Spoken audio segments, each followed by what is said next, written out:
الحمد للہ نحمده ونستعینه ونستغفره ونؤمن به ونتوکل علیہ ونعوذ باللہ من شرور انفسنا ومن سیئات اعمالنا من يهده الله فلا مضل له ومن يضلل فلا هادي له ونشهد ان لا اله الا الله وحده لا شريك له ونشهد ان سیدنا ومولانا محمدا عبده ورسوله۔ مراد پیغمبر امیر المؤمنین خلیفہ راشد حضرت عمر فاروق رضی اللہ تعالی عنہ کی حیات و خدمات اور آپ کی ذات پر ہونے والے اعتراضات اور ان کے علمی جوابات، اس کی آج دوسری نشست ہے، اور ہم کوشش کریں گے کہ مزید کل کی نشست میں اس مضمون کو مکمل کریں۔ اللہ تعالیٰ مجھے اور آپ سب کو حضرت عمر رضی اللہ تعالیٰ عنہ کی سیرت، حیات مبارکہ پڑھ کر، سن کر، عمل کرنے کی توفیق عطا فرمائے۔ فتح بیت المقدس کا عجیب سفر۔ جو آپ نے بیت المقدس کی فتح کا سفر فرمایا ہے، اس کا تذکرہ حافظ عماد الدین ابو الفداء اسماعیل بن خطیب بن عمر بن کثیر دمشقی رحمہ اللہ وفات 774 ہجری البدایہ والنہایہ میں لکھا ہے۔ میں اس کی کچھ اقتباسات آپ کی خدمت میں پیش کرتا ہوں۔ ولما قدم الشام لفتح بیت المقدس کان علی جمل اورق تلوہ صلعته للشمس لیس علی قلن صبح و امام قد طبق رجلیہ۔ تفصیل ہے، میں عربی عبارت چھوڑ کر مختصر اس پر گفتگو کرتا ہوں۔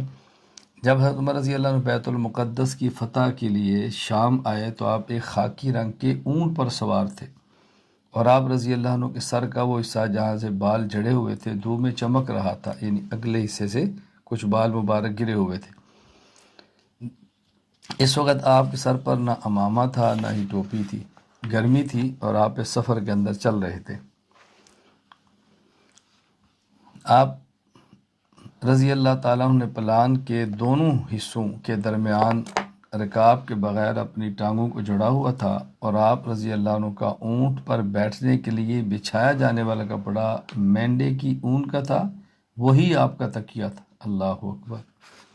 فتح بیت المقدس کے لیے جا رہے ہیں، امیر المومنین عرب و عجم کا بادشاہ، اور آپ ذرا سفر میں آپ کا لباس دیکھیں۔ آپ رضی اللہ عنہ کو بچھونا ہوتا وہی آپ کا تکیہ ہوتا، جہاں پڑاؤ ڈالتے وہی آپ کا بچھونا ہوتا، سبحان اللہ۔ اور آپ کا تھیلا چھال سے بھرا ہوا تھا، جب آپ سوتے تو وہی آپ کا تکیہ ہوتا، اور آپ کی قمیص کھردرے کپڑے کی تھی جو پرانی ہو چکی تھی، گریبان پھٹ چکا تھا۔ آپ کی جگہ اترتے تو بستی کے سردار کو بلاتے اور فرماتے کہ اس کو دھلا دو، مجھے متبادل کپڑا دو، اس میں اگر پھٹا ہے تو اس کو سی دو۔ تو خلاصہ ہے کہ آپ اس طرح تشریف لے جا رہے تھے، تو راستے میں ایک جگہ پر آپ کو کتان کا کپڑا دیا۔ فرمایا کتان کا کپڑا کیا ہوتا ہے؟ تو لوگوں نے بتایا کہ کتان کا کپڑا کیا ہوتا ہے، بڑا قیمتی ہے، نرم ہے، ریشم جو بھی ہے۔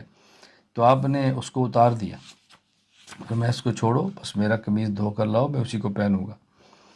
تو آپ کو کسی شخص نے کہا کہ آپ عرب کے بادشاہ ہیں، اور ان ممالک میں جہاں آپ شام کی طرف جا رہے ہیں یہاں اونٹوں کی سواری بادشاہوں کے شان کے لائق نہیں ہے۔ تو انہوں نے آپ ایک سواری دی، خچر، آپ اس میں بیٹھے۔ جب خچر پہ بیٹھے تو اس نے بہت تیز رفتاری سے چلنا شروع کیا۔ تو حضرت عمر رضی اللہ تعالیٰ عنہ نے فرمایا کہ احبسوا ما كنت اظن الناس يركبون الشیاطین، اس کو روکو، میرا خیال ہے کہ شیاطین پر سواری مناسب نہیں ہوتی۔ میرا نہیں خیال کہ لوگ شیطانوں پر بھی سوار ہوتے ہوں، بس میرا اونٹ ہی مجھے دو، میں اسی پر چلتا ہوں۔ مقصد ایک اونٹ ہے کہ دھیمی رفتار سے، تواضع سے، عاجزی سے طرح چلتا ہے، خچر کی وہ رفتاری نہیں ہے۔ اس کا معنی نہیں کہ خچر پر سفر جرم ہے، یہ معنی نہیں ہے۔ حضرت عمر رضی اللہ عنہ میں ادا عرض کر رہا ہوں۔ تو آپ یوں گئے، فتح بیت المقدس ہوئی۔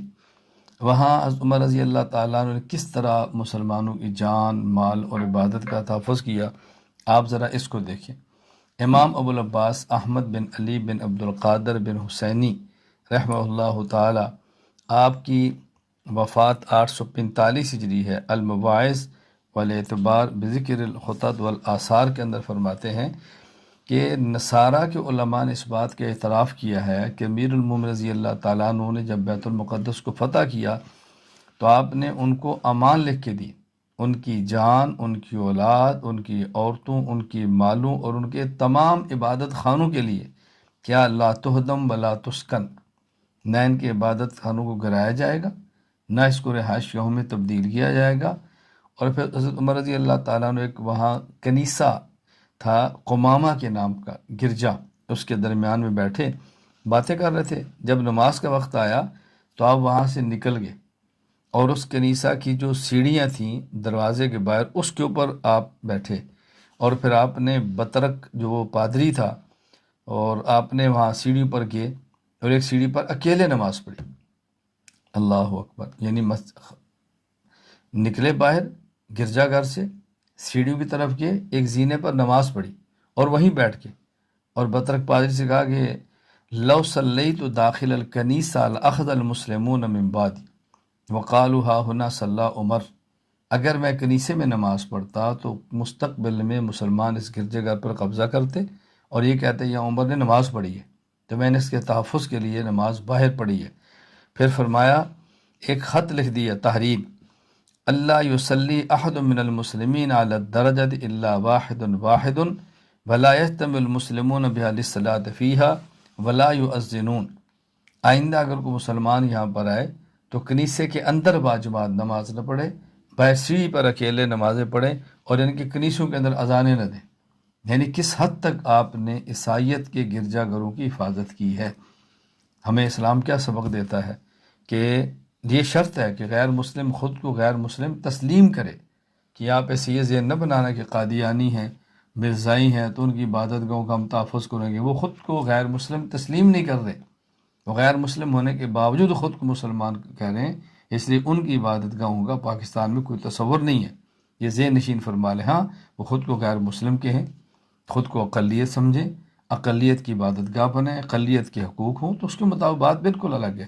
اس طرح کی عبادات گاہیں نہ بنائیں کہ جیسے یہ تاثر ہو گیا مسلمانوں کی ہے، محراب ہے، ممبر ہے اور مینار ہے اور کلمہ ہے، مسلمانوں کی طرح عبادت گاہیں مت بنائیں۔ حضرت عمر رضی اللہ تعالیٰ عنہ ان تمام چیزوں کے باوجود منافقین کے لیے بہت سخت ہے۔ منافق کے لیے کیوں سخت ہے؟ کہ منافق اندر سے کافر ہوتا ہے، اوپر سے کہتا ہے کہ میں مسلمان ہوں۔ حضرت فرماتے ہیں بھائی عیسائی ہے، وہ اندر سے بھی کافر ہے، اوپر سے بھی کافر، اور منافق اندر سے کافر ہے، اوپر سے کہتے ہیں مسلمان ہوں۔ ان کے بارے میں آپ کا رویہ یہ تھا۔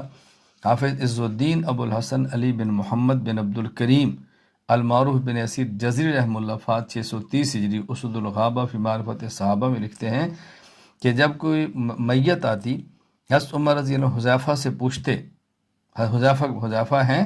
جی ہیں۔ جنازہ پڑھا ہے؟ جی پڑھا ہے۔ عمر پڑھے۔ اگر حضرت حذیفہ مدینہ منورہ میں ہونے کے باوجود جنازہ نہ پڑھتے تو حضرت عمر جنازہ نہیں پڑھا کرتے تھے۔ فین حضر الصلاۃ علی صلی علی عمر بل لم یحضر حذیفہ الصلاۃ علی لم یحضر عمر، عمر نہیں پڑھتے تھے۔ کیوں؟ حضرت عمر فرماتے تھے کہ حذیفہ کو رضی اللہ تعالیٰ نبی پاک صلی اللہ علیہ وسلم منافقین کے بارے میں بتایا ہے، تو حضرت حذیفہ کا مدینہ میں ہونے کے باوجود اس کے جنازے میں نہ آنا اس بات کی علامت ہے کہ یہ منافق کا جنازہ ہے اور عمر منافق کا جنازہ نہیں پڑے گا۔ حضرت عمر رضی اللہ تعالیٰ کا دور عدل کا دور تھا۔ اس عدل کی بہاریں آپ اندازہ فرمائیں، پانی اور وہاں آگ اور یہ جتنی دریا، ہوائیں، حضرت عمر کی کس طرح بات مانتے تھے۔ یہ زمانہ عدل تھا۔ پانی کی موافقت پر میں ایک واقعہ نقل کرتا ہوں جو امام ابو محمد عبداللہ بن محمد بن جعفر بن حیان المعروف ابو شیخ الاصبہانی رحمہ اللہ فات 369 ہجری، انہوں نے کتاب العظمہ کے اندر نقل کیا ہے۔ وہ کیا فرماتے ہیں کہ جب مصر فتح ہوا، عمر بن عاص کے پاس ایک شخص آیا اور اس نے کہا کہ یہاں کی روایت یہ ہے کہ ہمارا جو دریائے نیل ہے یہ اس مہینے کی 11 تاریخ کو رک جاتا ہے، اور ہم ایک لڑکی جو کنواری ہوتی ہے اس کے والدین کو راضی کر کے اس کو لیتے ہیں، خوبصورت کپڑے پہناتے ہیں، اس کو دریائے نیل کے اندر گرا دیتے ہیں، اسی طرح مر جاتی ہے۔ اس کے بعد دریائے نیل چلتا ہے، ہماری رسم ہے۔ تو عمر بن عاص فرمانے لگے بھی اسلام میں تو ایسا نہیں، اسلام نے سب گزشتہ گندی رسم کو ختم کر دی ہے۔ تو خیر انہوں نے کہ اس کے بغیر دریائے نیل چلتا نہیں ہے۔ حضرت عمر بن عاص رضی اللہ تعالیٰ عنہ نے حضرت عمر رضی اللہ تعالیٰ عنہ کو خط لکھا اور آپ کو ساری صورتحال سے آگاہ کیا۔ حضرت عمر رضی اللہ عنہ نے فرمایا کہ میں خط لکھتا ہوں اور اس خط کو تم دریائے نیل کے اندر ڈال دو۔ حضرت عمر رضی اللہ تعالیٰ عنہ کا پیغام آیا اور آپ اس نے کھولا تو اس کے اندر پیغام کیا لکھا ہوا تھا؟ فرمایا من عبداللہ بن عمر رضی اللہ عنہ امیر المومنین، یہ اللہ کے بندے من عبداللہ عمر، یہ اللہ کے بندے عمر امیر المومنین کی طرف سے ہے، الی نیل اہل مصر، اہل مصر کے دریائے نیل کے نام۔ اما بعد فإن كنت تجری من قبلک فلا تجری، اگر تو اپنی مرضی سے چلتا ہے تو ہمیں تیری کوئی ضرورت نہیں ہے، مت چل۔ وَإِن كَانَ اللَّهُ عَزَّ وَجَلَّ يُجْرِيكَ، اور اگر اللہ تجھے چلاتا ہے فَأَسْأَلُ اللَّهَ الْوَاحِدَ الْقَهَّارَ أَن يُجْرِيَكَ، میں اللہ واحد قہار سے سوال کرتا ہوں کہ وہ تجھے چلا دے۔ کہتا ہے یہ انہوں نے اس کے اندر ڈالا تو وہ دریائے نیل چل پڑا، اور ایسا چلا کہ ایک ہی رات میں وقد اجراہ اللہ عز وجل 16 ذراعا، 16 ہاتھ پانی آ گیا، اتنا اونچا ذراع، 16 ہاتھ پانی، یعنی اتنا اونچا دریا چلا۔ تو آپ اندازہ فرمائیں کہ کس طرح حضرت عمر رضی اللہ تعالیٰ عنہ کی برکت سے قطع اللہ عز وجل تلک السنت السوء عن اہل مصر الی اليوم، کہ جو گندی روایت وہاں طریقہ چل رہا تھا حضرت عمر کی مبارک عمر سے ہمیشہ کے لیے وہ دفن ہو گیا۔ حضرت عمر رضی اللہ تعالیٰ عنہ کی ہوائیں بات کیسے مانتی تھی؟ زمانہ عدل تھا نا۔ امام ابو عبداللہ احمد بن حنبل البغدادی رحمہ اللہ وفات 241 ہجری، وہ تحریر فرماتے ہیں فضائل الصحابہ میں کہ حضرت عمر بن خطاب رضی اللہ تعالیٰ عنہ نے ایک لشکر بھیجا اور اس کے اوپر آپ نے جس کو امیر مقرر کیا اس کا نام تھا ساریہ۔ حضرت عمر مدینہ منورہ میں خطبہ دے رہے تھے اور اچانک آپ نے زور سے کہا فجعل یصیح علی المنبر یا ساری الجبل یا ساری الجبل، سبحان اللہ، زور سے آواز دی۔ کہتے کچھ وقت گزرا، حضرت ساریہ رضی اللہ تعالیٰ عنہ کا ایک قاصد تھا، حضرت عمر کی خدمت میں آیا تو انہوں نے کہا ہم میدان جنگ میں تھے اور دشمن سے ہمیں شکست کا خطرہ تھا، اچانک زور سے ہمارے کان میں آواز ہے یا ساریہ الجبل، یعنی اے ساریہ پہاڑ کی اوٹ کے اندر آ جاؤ، پہاڑ کی پناہ میں آؤ، پہاڑ کی اوٹ کے اندر آ۔ تو ہم پہاڑ کی اوٹ کے اندر آئے، اب ظاہر پیچھے پہاڑ ہے تو ہماری بیک جو تھی پیچھے کی جانب وہ محفوظ ہو گئی، تو دشمن سے ہم بچ گئے۔ تو انہوں نے کہا کہ اللہ تعالیٰ نے ان کو شکست عطا فرما دی۔ فقیل علی عمر یعنی الخطاب انک کنت تصیح بذلک، یعنی حضرت عمر نے یہاں سے آواز دی اور اللہ نے وہاں کتنے دور ہوا نے حضرت عمر رضی اللہ تعالیٰ کی آواز وہاں تک پہنچا دی۔ آگ آپ کی بات کیسے مانتی؟ اس پر ایک واقعہ سماعت فرمائیں۔ امام تاج الدین عبد الوہاب بن تقی الدین سبکی رحمہ اللہ وفات 771 ہجری، طبقات الشافیہ میں لکھتے ہیں کہ کانت تخرج من کہف فی جبل فتحرق ما اصابت فخرجت فی زمن عمر، کہ مدینہ منورہ کے ایک پہاڑ کی غار سے آگ نکلتی تھی جو آس پاس کی تمام چیزوں کو جلا کر رکھ دیتی تھی۔ حضرت عمر کے دور میں آگ نکلی، حضرت عمر نے ابو موسیٰ اشعری رضی اللہ تعالیٰ عنہ یا تمیم داری رضی اللہ فرمایا ان یدخلها الکہف فجعل یحبسها بردائه حتی ادخلها الکہف فلم تخرج بعد، سبحان اللہ۔ انہوں نے فرمایا کہ جاؤ اس آگ کو غار میں دھکیل دو، آگ کو غار کی طرف دھکیلو۔ انہوں نے غار کے اندر آگ کو دھکیل دیا، کہتے ہیں اس دن سے لے کر آج تک دوبارہ وہ آگ جو تھی وہ غار کے اندر سے باہر نہیں آئی، سبحان اللہ۔ حضرت عمر رضی اللہ تعالیٰ عنہ کا ذوق تھا علمی، آپ علمی مجالس حتیٰ کہ مناظرہ کی مجالس منعقد کرواتے۔ جو لوگ مناظرہ کو خلاف شریعت سمجھتے ہیں وہ ذرا اس پر ضرور توجہ دیں کہ علم مناظرہ کی مجالس ہوتی، یعنی علمی مجالس میں مناظرے ہوتے۔ یہ جو میں کہہ رہا ہوں مناظرہ کا لفظ ہوگا جو میں آپ کی خدمت میں تحریر پیش کر رہا ہوں۔ امام ابو بکر احمد بن علی الخطیب بغدادی رحمہ اللہ وفات 463 ہجری، الفقی والمتفقہ، باب القول فی السؤال عن الحادث والکلام، اس میں لکھتے ہیں حضرت عمر اور علی بن ابی طالب اور دیگر صحابہ انہم تکلموا فی احکام الحوادث قبل نزولها، آنے والے جدید فقہی مسائل میں گفتگو فرماتے تھے، وتناظروا فی علم الفرائض والموارث، اور علم الفرائض اور میراث کے مسائل میں مناظرہ کرتے تھے، وَتَبِعَهُمْ عَلَى هَذِهِ السَّبِيلِ التَّابِعُونَ وَمَنْ بَعْدَهُم مِّن فُقَهَاءِ الْأَمْصَارِ، اور یہی طریقہ بعد میں تابعین اور دیگر لوگوں میں جاری رہا۔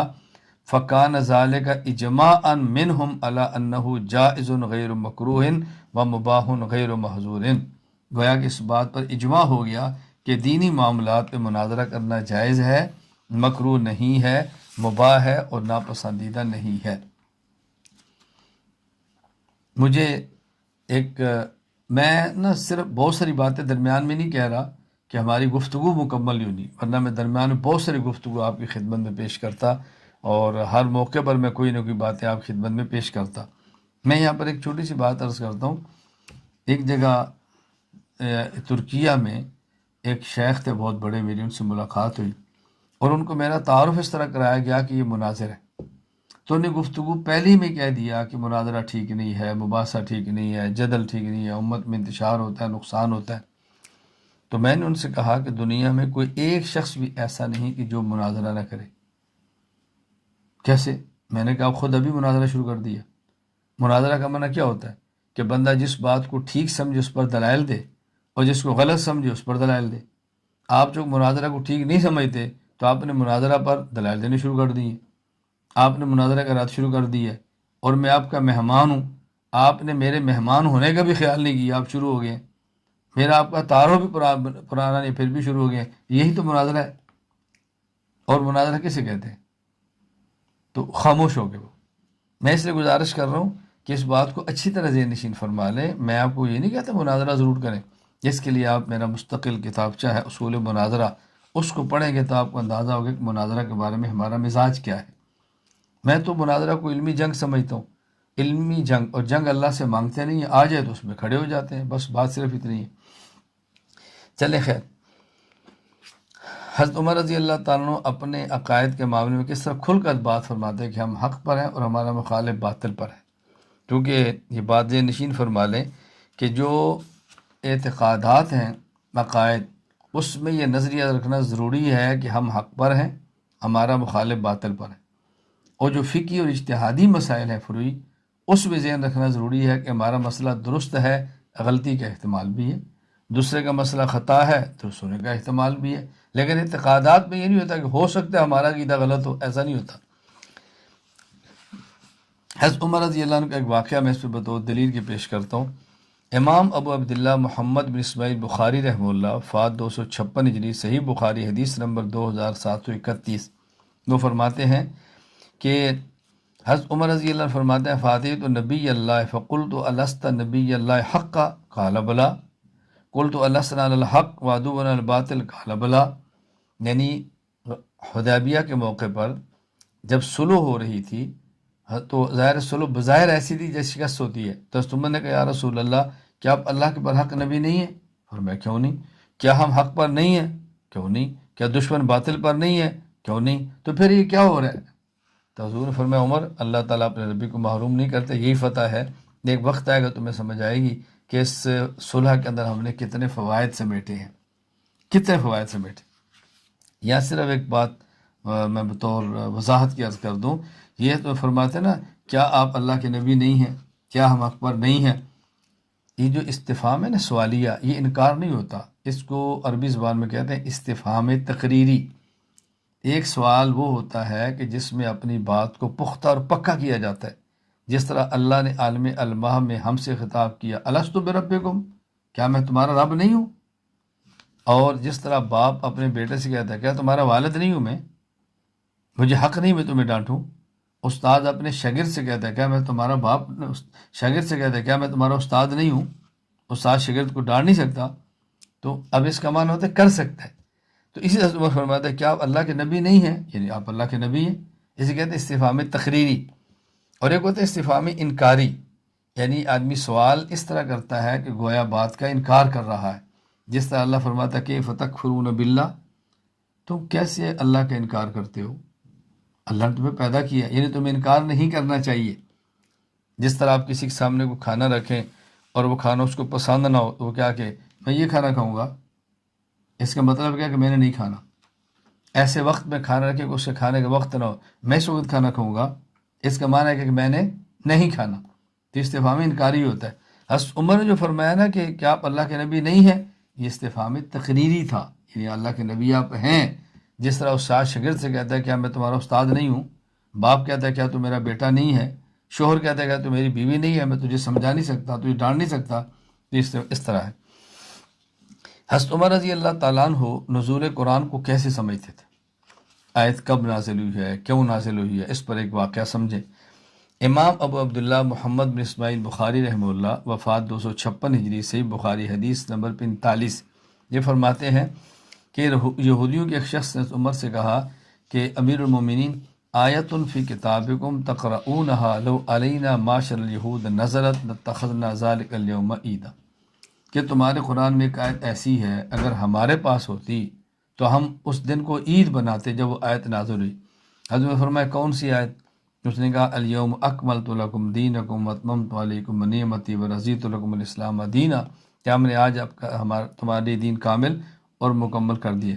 حضرت عمر فرمانے کہ قد عرفنا ذلک اليوم، ہم اس دن کو بھی جانتے ہیں، والمکان الذی نزلت فی علی النبی صلی اللہ علیہ وسلم، اور ہم اس جگہ کو بھی جانتے ہیں جہاں نازل ہوئی ہے، قائم بعرفۃ یوم جمعہ، اور دن جمعہ کا ہم یہ بھی جانتے ہیں، ہم تو جانتے ہیں، ہم کون سے اس کو نہیں جانتے۔ مقصد یہ تھا کہ ہمارے یہاں عید دو ہی ہے، عید الفطر عید الاضحیٰ، اس کے علاوہ عیدیں نہیں ہیں۔ حضرت عمر رضی اللہ تعالیٰ عنہ عربی ادب کی حفاظت کے قائل تھے۔ عربی ادب کا معنی جسے ہم کہتے ہیں کہ آپ کلام عرب کی حفاظت کرو، اگر قرآن کو سمجھنا ہے تو کلام عرب کو سمجھو، عربی شعراء کے کلام کو دیکھو، جو قرآن کریم فصیح ہے تو اس کی فصاحت گزشتہ عربوں سے دیکھو، پھر سمجھا قرآن کے الفاظ کا مطلب کیا ہے۔ کسی لفظ کا معنی سمجھ نہ ہو تو کلام عرب کے قدیم شعراء کے کلام کو دیکھو۔ حضرت عمر اس کے قائل تھے اور فرماتے رہے کہ اس کی حفاظت کرو، اپنے کلام کی، شعراء کے قدیم کلام کی حفاظت کرو۔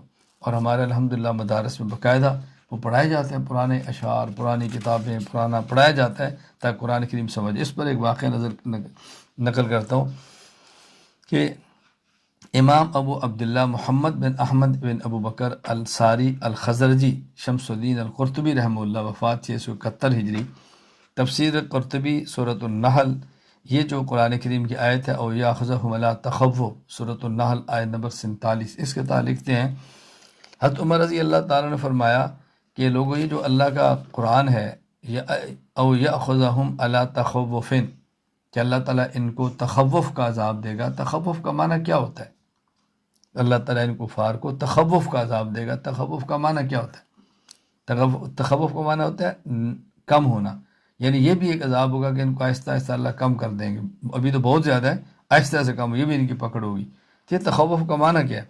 کہتا ہے لوگ خاموش تھے تو بنی حذیل کے ایک بزرگ تھے، وہ کھڑے ہوئے اور انہوں نے کہا یہ امیر ہماری لغت ہے، ہم اس کا معنی جانتے ہیں، تخوف کا معنی ہے تنقص، کم ہونا۔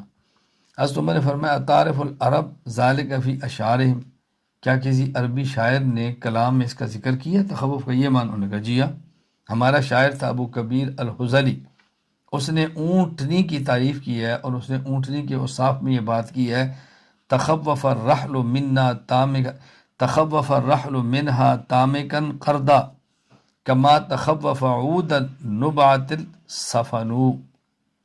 اللہ اکبر، کیا تعریف کی ہے؟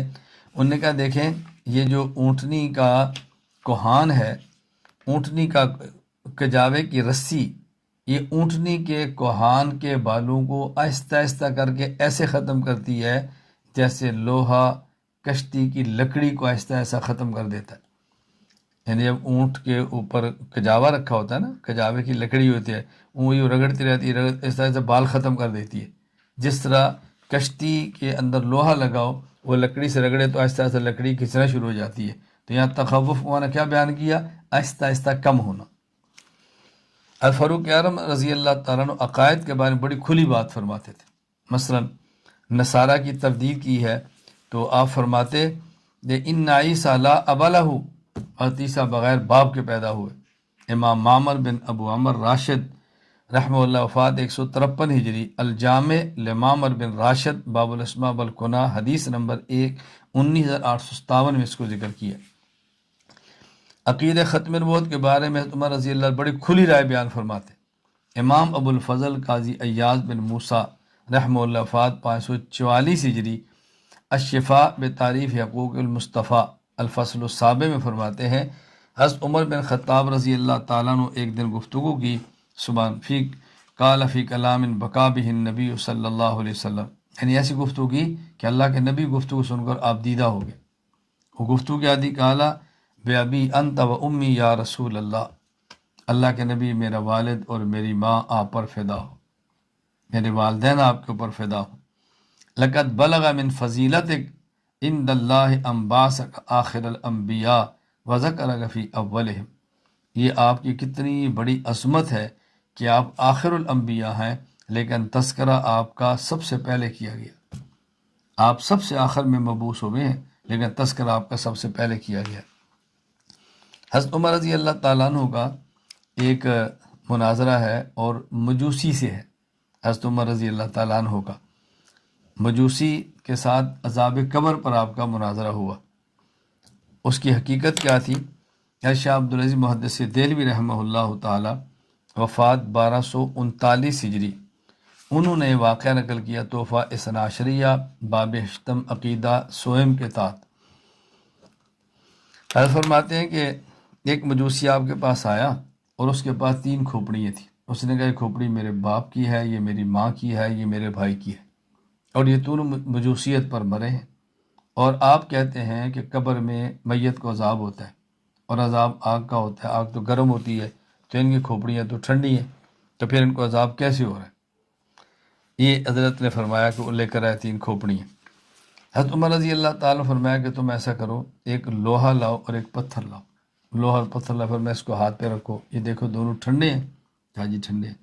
تو آپ نے اس لوہے کو زور سے پتھر پہ مارا، اب دیکھو، کہا جی گرم ہے۔ تو پھر میں آگ کہاں سے آئی؟ اس نے کہا جی آگ اندر تھی، رگڑنے سے نکلی ہے نا۔ فرمایا اس طرح کھوپڑیوں کے اندر آگ موجود ہے جو نظر نہیں آ رہی۔ تو کہتے اس مجوسی کے بارے میں کہ مجوسی توبہ کرد و با اسلام مشرف شد، اس نے توبہ کی اور مسلمان ہو گیا۔ حضرت عمر رضی اللہ تعالیٰ کا اپنا مناظرہ ہے۔ آج ایک بہت بڑی بیماری ہے کہ ہر طرف سے فتنے ہیں اور شبہات اور وسوسے ڈالے جا رہے ہیں، اور لوگ قرآن کریم کا نام لے کر وسوسے ڈالتے ہیں۔ حضرت عمر رضی اللہ تعالیٰ کو نسخہ دیا ہے کہ شبہات سے بچنا ہے تو کیسے بچو۔ امام ابو عمر یوسف بن عبد البر القرطبی المالکی رحمہ اللہ وفات 463 ہجری، جامع و بیان علم و فضل ہی باب ذکر منظم الاکثار اور حدیث نمبر 1927 یہاں فرماتے ہیں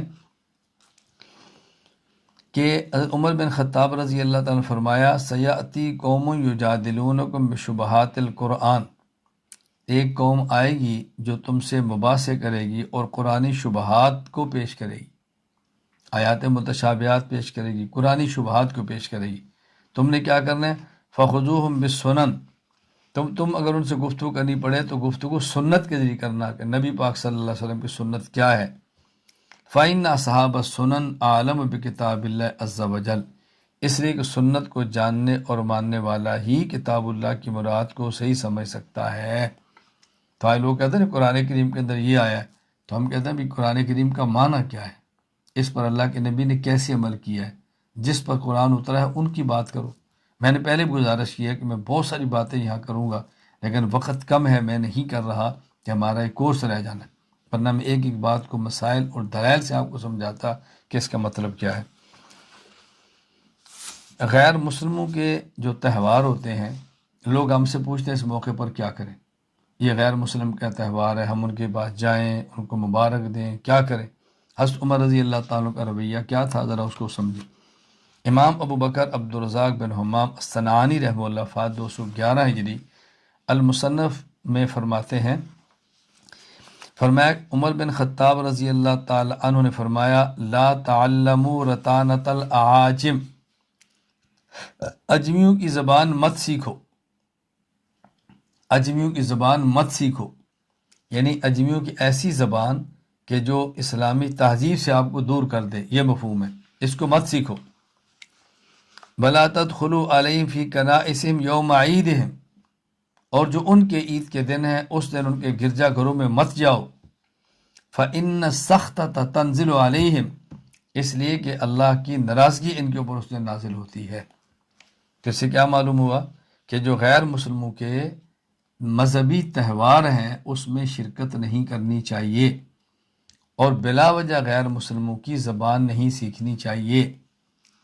میں اس لیے کہا کرتا ہوں کہ ہم سب سے پہلے مسلمان ہیں، ہم عربی سیکھیں، اس کے بعد ہمارے اردو بولنے والے پاکستانی ہندوستانی ہیں، اپنی اردو زبان سیکھیں۔ اس کے بعد ہماری ضرورت ہے، کوئی رشیا میں رہتا ہے تو اس کی ضرورت ہے، کوئی چائنا میں رہتا ہے تو اس کی ضرورت ہے، کوئی یورپ میں رہتا ہے تو اس کی ضرورت ہے، جو جس ملک میں رہتا ہے اس کی ضرورت ہے، اس کو ضرورت کے درجے میں سمجھے۔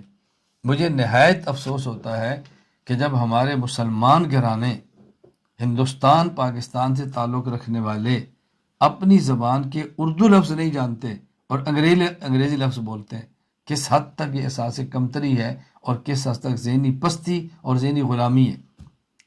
اور ہم سمجھتے ہیں کہ غیر کی زبان بولیں گے ہم ترقی کریں گے۔ کہ چائنا ترقی نہیں کی، انگلش نہیں آتی، رشیا نے ترقی نہیں کی، اس کو انگریزی نہیں آتی، ترکیہ نے ترقی نہیں کی، ان کو انگریزی نہیں آتی، تو کیا ہوا اسے؟ زبانیں خیر میں نے پہلے عرض کیا کہ میں بہت جی چاہتا ہوں ان موضوعات پر بات کروں، لیکن اس کورس سے رہ جانے، اس لیے میں بات مختصر کر رہا ہوں۔ حضرت عمر رضی اللہ تعالیٰ عنہ کس حد تک توحید کے قائل تھے اور کس حد تک سنت کو محبوب رکھتے تھے، اللہ اکبر۔ امام ابو عبداللہ محمد بن اسماعیل بخاری رحمہ اللہ، وفات 256 ہجری، صحیح بخاری حدیث نمبر 1597، فرماتے ہیں حضرت عمر رضی اللہ تعالیٰ حجر اسود کے پاس آئے، حجر اسود کو بوسہ دیا اور پھر کیا فرمایا؟ انی عالم انک حجر لا تضر ولا تنفع، میں جانتا ہوں کہ تو پتھر ہے، نہ نقصان دے سکتا ہے نہ نفع دے سکتا ہے۔ ولولا انی رأیت النبی صلی اللہ علیہ وسلم یقبلک ما قبلتک، اگر اللہ کے پیغمبر نے تجھے بوسہ نہ دیا ہوتا تو میں تجھے بوسہ نہ دیتا۔ عبرت ہے ان کے لیے کہ جو انگوٹھیوں میں خاص نگینے پہنتے ہیں کہ اس نگینے سے یہ اثر ہے اور یہ اثر ہے اور یہ اثر ہے، اور لوگ پتھروں میں تاثیروں کے قائل ہو کر اپنے ایمان کو خراب کر لیتے۔ حضرت عمر رضی اللہ تعالیٰ عنہ تقلید کے قائل تھے، اور اس کو کس انداز میں سمجھاتے؟ تقلید کہتے ہیں بادلیل بات کو بلا مطالبہ دلیل مان لینا۔ اس کی ایک قسم تقلید مطلق اور ایک قسم تقلید شخصی۔ تقلید مطلق کسی بھی مجتہد کی بلا بادلیل بات کو بلا مطالبہ دلیل ماننا۔ تقلید شخصی کا معنی کسی خاص مجتہد کی بادلیل بات کو بلا مطالبہ دلیل ماننا۔ حضرت عمر کس طرح تقلید کا قائل تھے؟ آپ سماعت فرمائیں۔ امام ابو بکر عبداللہ بن محمد بن ابی شیبہ العنبسی الکوفی رحمہ اللہ، وفات 235 ہجری، المصنف میں فرماتے ہیں حدیث نمبر 33567، فرماتے ہیں عمر بن خطاب رضی اللہ تعالیٰ عنہ نے ایک مرتبہ خطبہ دیا جابیہ کے مقام پر، اور کیا فرمایا؟ من احب ان یسأل عن القرآن فلیات ابی بن کعب، جو شخص قرآن کے بارے میں کوئی مسئلہ معلوم کرنا چاہتا ہے تو ابی بن کعب سے پوچھے۔ ومن احب ان یسأل عن الفرائض فلیات زید بن ثابت، جو میراث کا مسئلہ پوچھنا چاہتا ہے تو زید بن ثابت سے پوچھے۔ ومن احب ان یسأل عن الفقہ فلیات معاذ بن جبل، جو فقہی مسئلہ پوچھنا چاہتا ہے تو معاذ بن جبل کے پاس آئے۔ ومن احب ان یسأل عن المال فلیاتنی فإن اللہ جعلنی خازنا وقاسما، اور اگر کسی کو مالی ضرورت ہے تو میرے پاس آئے، اللہ تعالیٰ نے مجھے تمہارے اوپر مقرر کیا ہے، میں ذمہ دار ہوں تمہارے مال کی حفاظت کا بھی اور تمہارے درمیان مال کے تقسیم کرنے کا بھی۔ ہمارے نظریات میں نظریہ ہے توسل۔ توسل ایک ہے بالذات، ایک ہے بالدعا، ایک ہے بالاعمال۔ توسل بالذات کا معنی کیا ہے؟ اے اللہ فلاں کے طفیل فلاں کی برکت سے میرا کام فرما دے۔ توسل بالدعا کیا ہے؟ اللہ سے دعا مانگے اللہ میرا کام فرما دے۔ توسل بالاعمال کیا ہے؟ کہ انسان نیک عمل کرے، اللہ سے دعا مانگے یا اللہ یہ میرا نیک کام قبول فرما لے اور اس کی برکت سے میرا کام کرا دے۔ تو بہت سارے لوگ توسل بالدعا کے قائل ہیں، بالاعمال کے قائل ہیں، لیکن بالذات کے قائل نہیں۔ حضرت عمر رضی اللہ تعالیٰ عنہ توسل بالذات کی بھی قائل تھے، کسی کی ذات سے وسیلہ دینا۔ چنانچہ امام ابو عبداللہ محمد بن اسماعیل بخاری رحمہ اللہ، وفات 256 ہجری، صحیح بخاری حدیث نمبر 1010، فرماتے ہیں حضرت عمر بن خطاب رضی اللہ تعالیٰ عنہ کے دور میں جب قحط پڑ گیا، اللہ اکبر، استسقا بالعباس بن عبد المطلب، آپ نے اللہ تعالیٰ کو عباس بن عبد المطلب کا وسیلہ دیا اور کیا فرمایا، اللہم انا کننا نتوسل الیک بنبینا فتسقینا، اے اللہ آپ کے پیغمبر صلی اللہ علیہ وسلم جب اس دنیا میں تھے ہم ان کا وسیلہ دے کر دعا مانگتے تھے اور آپ ہمیں پانی دیتے، بارش برساتے تھے۔ وَإِنَّا نَتَوَسَّلُ إِلَيْكَ بِعَمِّ نَبِيِّنَا فَاسْقِنَا، اے اللہ اب ہم آپ کو اللہ کے نبی کے چچا عباس کا وسیلہ دیتے ہیں، آپ ہمیں پانی دیں، بارش برسا دیں۔ قَالَ فَيُسْقَوْنَ، آپ نے وسیلہ دے کر دعا مانگی تو بارش شروع ہو گئی، بارش برسی۔ توسل پر تفصیلی بحث میری فائل ہے، مسئلہ توسل، اس کو پڑھ لیں، میں سارے شبہات کے میں نے جوابات دیے اور اپنے دلائل بھی دیے ہیں۔ فجر کی نماز سے پہلے 2 سنتیں بہت ضروری ہیں، اگر آئیں اور جماعت کھڑی ہو اور یہ یقین ہو کہ میں 2 رکعت سنت پڑھ کر تشہد میں مل سکتا ہوں تو سنت نہیں چھوڑنی چاہیے، اور اگر یہ اندازہ ہو کہ میں نے 2 رکعت سنت پڑھی تو تشہد بھی مجھ سے رہ جائے گا، جماعت چھوٹ جائے گی، تو پھر آپ نماز پڑھ لیں، لیکن جو سنتیں پڑھیں وہ نماز کے فوراً بعد نہیں بلکہ سورج نکلنے کے بعد 15 منٹ بعد یا 12 منٹ اشراق جب ہوتے اس وقت پڑھیں۔ اس پر مستقل میری فائل موجود ہے، دلائل موجود ہے، دوسروں کے دلائل کے جواب موجود ہیں۔ فی الحال میں صرف ایک عمر رضی اللہ تعالیٰ سے مروی حدیث بطور دلیل کے پیش کرتا ہوں۔ امام مسلم بن حجاج القشیری نشاپور رحمہ اللہ وفات 261 ہجری، صحیح مسلم باب الاوقات التی نہا عن الصلاۃ فیہا، ایک روایت لائے ہیں کہ ابن عباس رضی اللہ عنہ فرماتے ہیں سمیت و غیر واحد من صحاب رسول اللہ صلی اللہ علیہ وسلم، میں نے کئی ایک صحابہ سے ایک بات سنی ہے، منہم عمر بن خطاب، ان میں سے عمر بن خطاب ہے، وکان احبہم الیہ، اور مجھے ان میں سب سے زیادہ محبوب عمر تھے، اس لیے میں ان سے روایت نقل کرتا ہوں، کیا تھی، ان رسول اللہ صلی اللہ علیہ وسلم نہا عن الصلاۃ بعد الفجر حتی تطلع الشمس و بعد العصر حتی تغرب الشمس، نبی پاک صلی اللہ علیہ وسلم نے فجر کی نماز کے بعد کوئی بھی نماز پڑھنے سے منع فرمایا ہے سورج کے نکلنے تک۔ اسی طرح امام ابو بکر عبداللہ بن محمد بن ابی شیبہ العبسی کوفی رحمہ اللہ وفات 235 ہجری، وہ نقل فرماتے ہیں مصنف میں، ابو العالیہ فرماتے ہیں پہلے مسئلہ بیان کیا، لا تصلح الصلاۃ بعد العصر حتی تغیب الشمس و بعد الصبح حتی تطلع الفجر، کہ فجر کی نماز کے بعد اور عصر کی نماز کے بعد، فجر کے بعد کوئی نماز نہ پڑھے سورج نکلنے تک، اور عصر کے بعد نماز نہ پڑھے سورج غروب ہونے تک۔ آگے فرماتے ہیں وکان عمر رضی اللہ عنہ یضرب علی ذالک، حضرت عمر کے سامنے کو اس طرح کرتا ہے، عمر رضی اللہ عنہ اس کو درے سے مارتے تھے کہ تو نے ایسا کیوں کیا ہے۔ اس پر میری مستقل فائل موجود ہے سنتوں کے بارے میں۔ امام کے پیچھے قرات نہیں کرنی چاہیے، اہل سنت والجماعت احناف کا یہی مذہب ہے، اس پر مستقل میری فائل کتاب موجود ہے، دلائل موجود ہیں، مخالفین کے دلائل کے جواب بھی موجود ہیں۔ میں صرف حضرت عمر کے حوالہ سے بطور دلیل کے بات پیش کرنے لگا ہوں۔ امام ابو بکر عبدالرزاق بن حمام الصنعانی رحمہ اللہ وفات 211 ہجری المصنف میں لکھتے ہیں باب القراءۃ خلف الامام، 2813 نمبر حدیث، حضرت موسیٰ بن عقبہ رضی اللہ عنہ فرماتے ہیں ان رسول اللہ صلی اللہ علیہ وسلم و ابا بکر و عمر و عثمان کانوا ینہون عن القراءۃ خلف الامام، حضرت رسول اللہ صلی اللہ علیہ وسلم، ابو بکر، عمر، عثمان یہ امام کے پیچھے قراءت کرنے سے منع فرماتے تھے۔ اچھا، اسی طرح امام ابو محمد بدر الدین محمود بن احمد بن موسیٰ بن احمد العینی رحمہ اللہ وفات 855 ہجری، عمدۃ القاری شرح صحیح بخاری باب وجوب القراءۃ للامام والماموم کے تحت لکھتے ہیں کان عشرۃ من اصحاب النبی صلی اللہ علیہ وسلم، 10 صحابہ کرام کا ذکر کیا، ینہون للقراءۃ خلف الامام اشد النہی، جو بڑی سختی سے امام کے پیچھے قراءت کرنے سے منع کرتے تھے، ان میں کون ہیں، ابو بکر صدیق، عمر بن خطاب، عثمان بن عفان، علی بن ابی طالب، عبد الرحمن بن نوف، سعد بن ابی وقاص، عبداللہ بن مسعود، زید بن ثابت، عبداللہ بن عمر اور عبداللہ بن عباس رضی اللہ تعالی عنہم۔ مستقل میری اس پہ فائل موجود ہے۔ آمین نماز میں امام اور مقتدی دونوں کو آہستہ کہنی چاہیے، اس پر مستقل میری فائل موجود ہے، دلائل موجود ہے، دوسروں کے دلائل کے شبہات اور جوابات موجود ہیں، سب موجود ہیں۔ میں صرف یہاں ایک دلیل پیش کرتا ہوں حضرت عمر رضی اللہ عنہ کے حوالے سے۔ امام ابو جعفر احمد بن محمد بن سلامہ بن عبد الملک الازدی رحمہ اللہ تحاوی وفات 321 ہجری، سنن تحاوی باب قرات بسم اللہ فی الصلاۃ کے اندر فرماتے ہیں عن ابی وائل کان عمر و علی رضی اللہ عنہما لا یجہران بسم اللہ الرحمن الرحیم ولا بالتعوذ ولا بالتامین۔ حضرت عمر علی دونوں اعوذ باللہ بھی آہستہ پڑھتے، بسم اللہ بھی آہستہ پڑھتے تھے، اور بالتامین آمین بھی آہستہ کہا کرتے تھے۔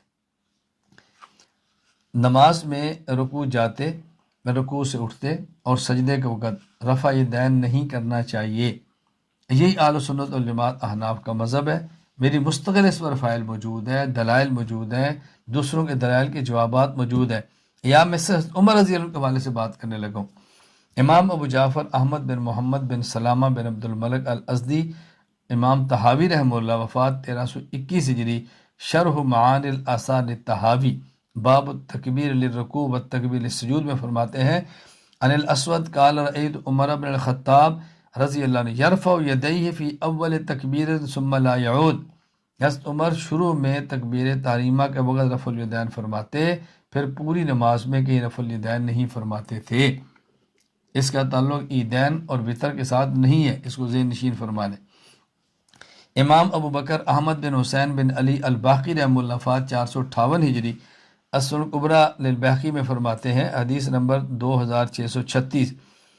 عبداللہ بن مسعود رضی اللہ عنہ فرماتے صلیت خلف النبی صلی اللہ علیہ وسلم و ابی بکر و عمر، میں نے رسول اللہ صلی اللہ علیہ وسلم ابو بکر عمر رضی اللہ عنہ کے پیچھے نمازیں پڑھی ہیں۔ فلم یرفع ایدیہم الا عند افتتاح الصلاۃ، یہ شروع میں رفع الیدین فرماتے اور بعد میں نہیں فرماتے۔ اسی طرح 20 رکعت تراویح، اس پر مستقل میری فائل موجود ہیں، دلائل موجود ہیں۔ جو 20 کے قائل نہیں ان کے دلائل کے جواب بھی موجود ہیں۔ میں صرف اس وقت عمر بن خطاب رضی اللہ تعالیٰ کے حوالے سے نقل کرنے لگا ہوں، یہ زیادہ نہیں، میں دلائل اس پہ نہیں دے رہا، ایک دو بات نقل کرتا ہوں۔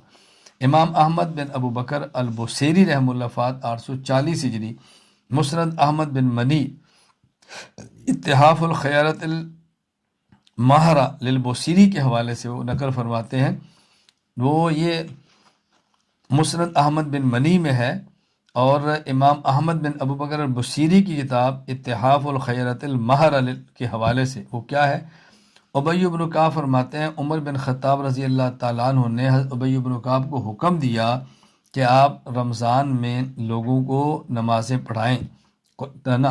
رمضان میں رات کو جب تراویح پڑھاتے ہیں تو عام لوگ اچھی طرح قرآن کریم نہیں پڑھ سکتے، تو آپ ان کو فلو قرأت القرآن علیہم باللیل، آپ نہ ان کو قرآن کریم پڑھائیں، مکمل قرآن پڑھیں۔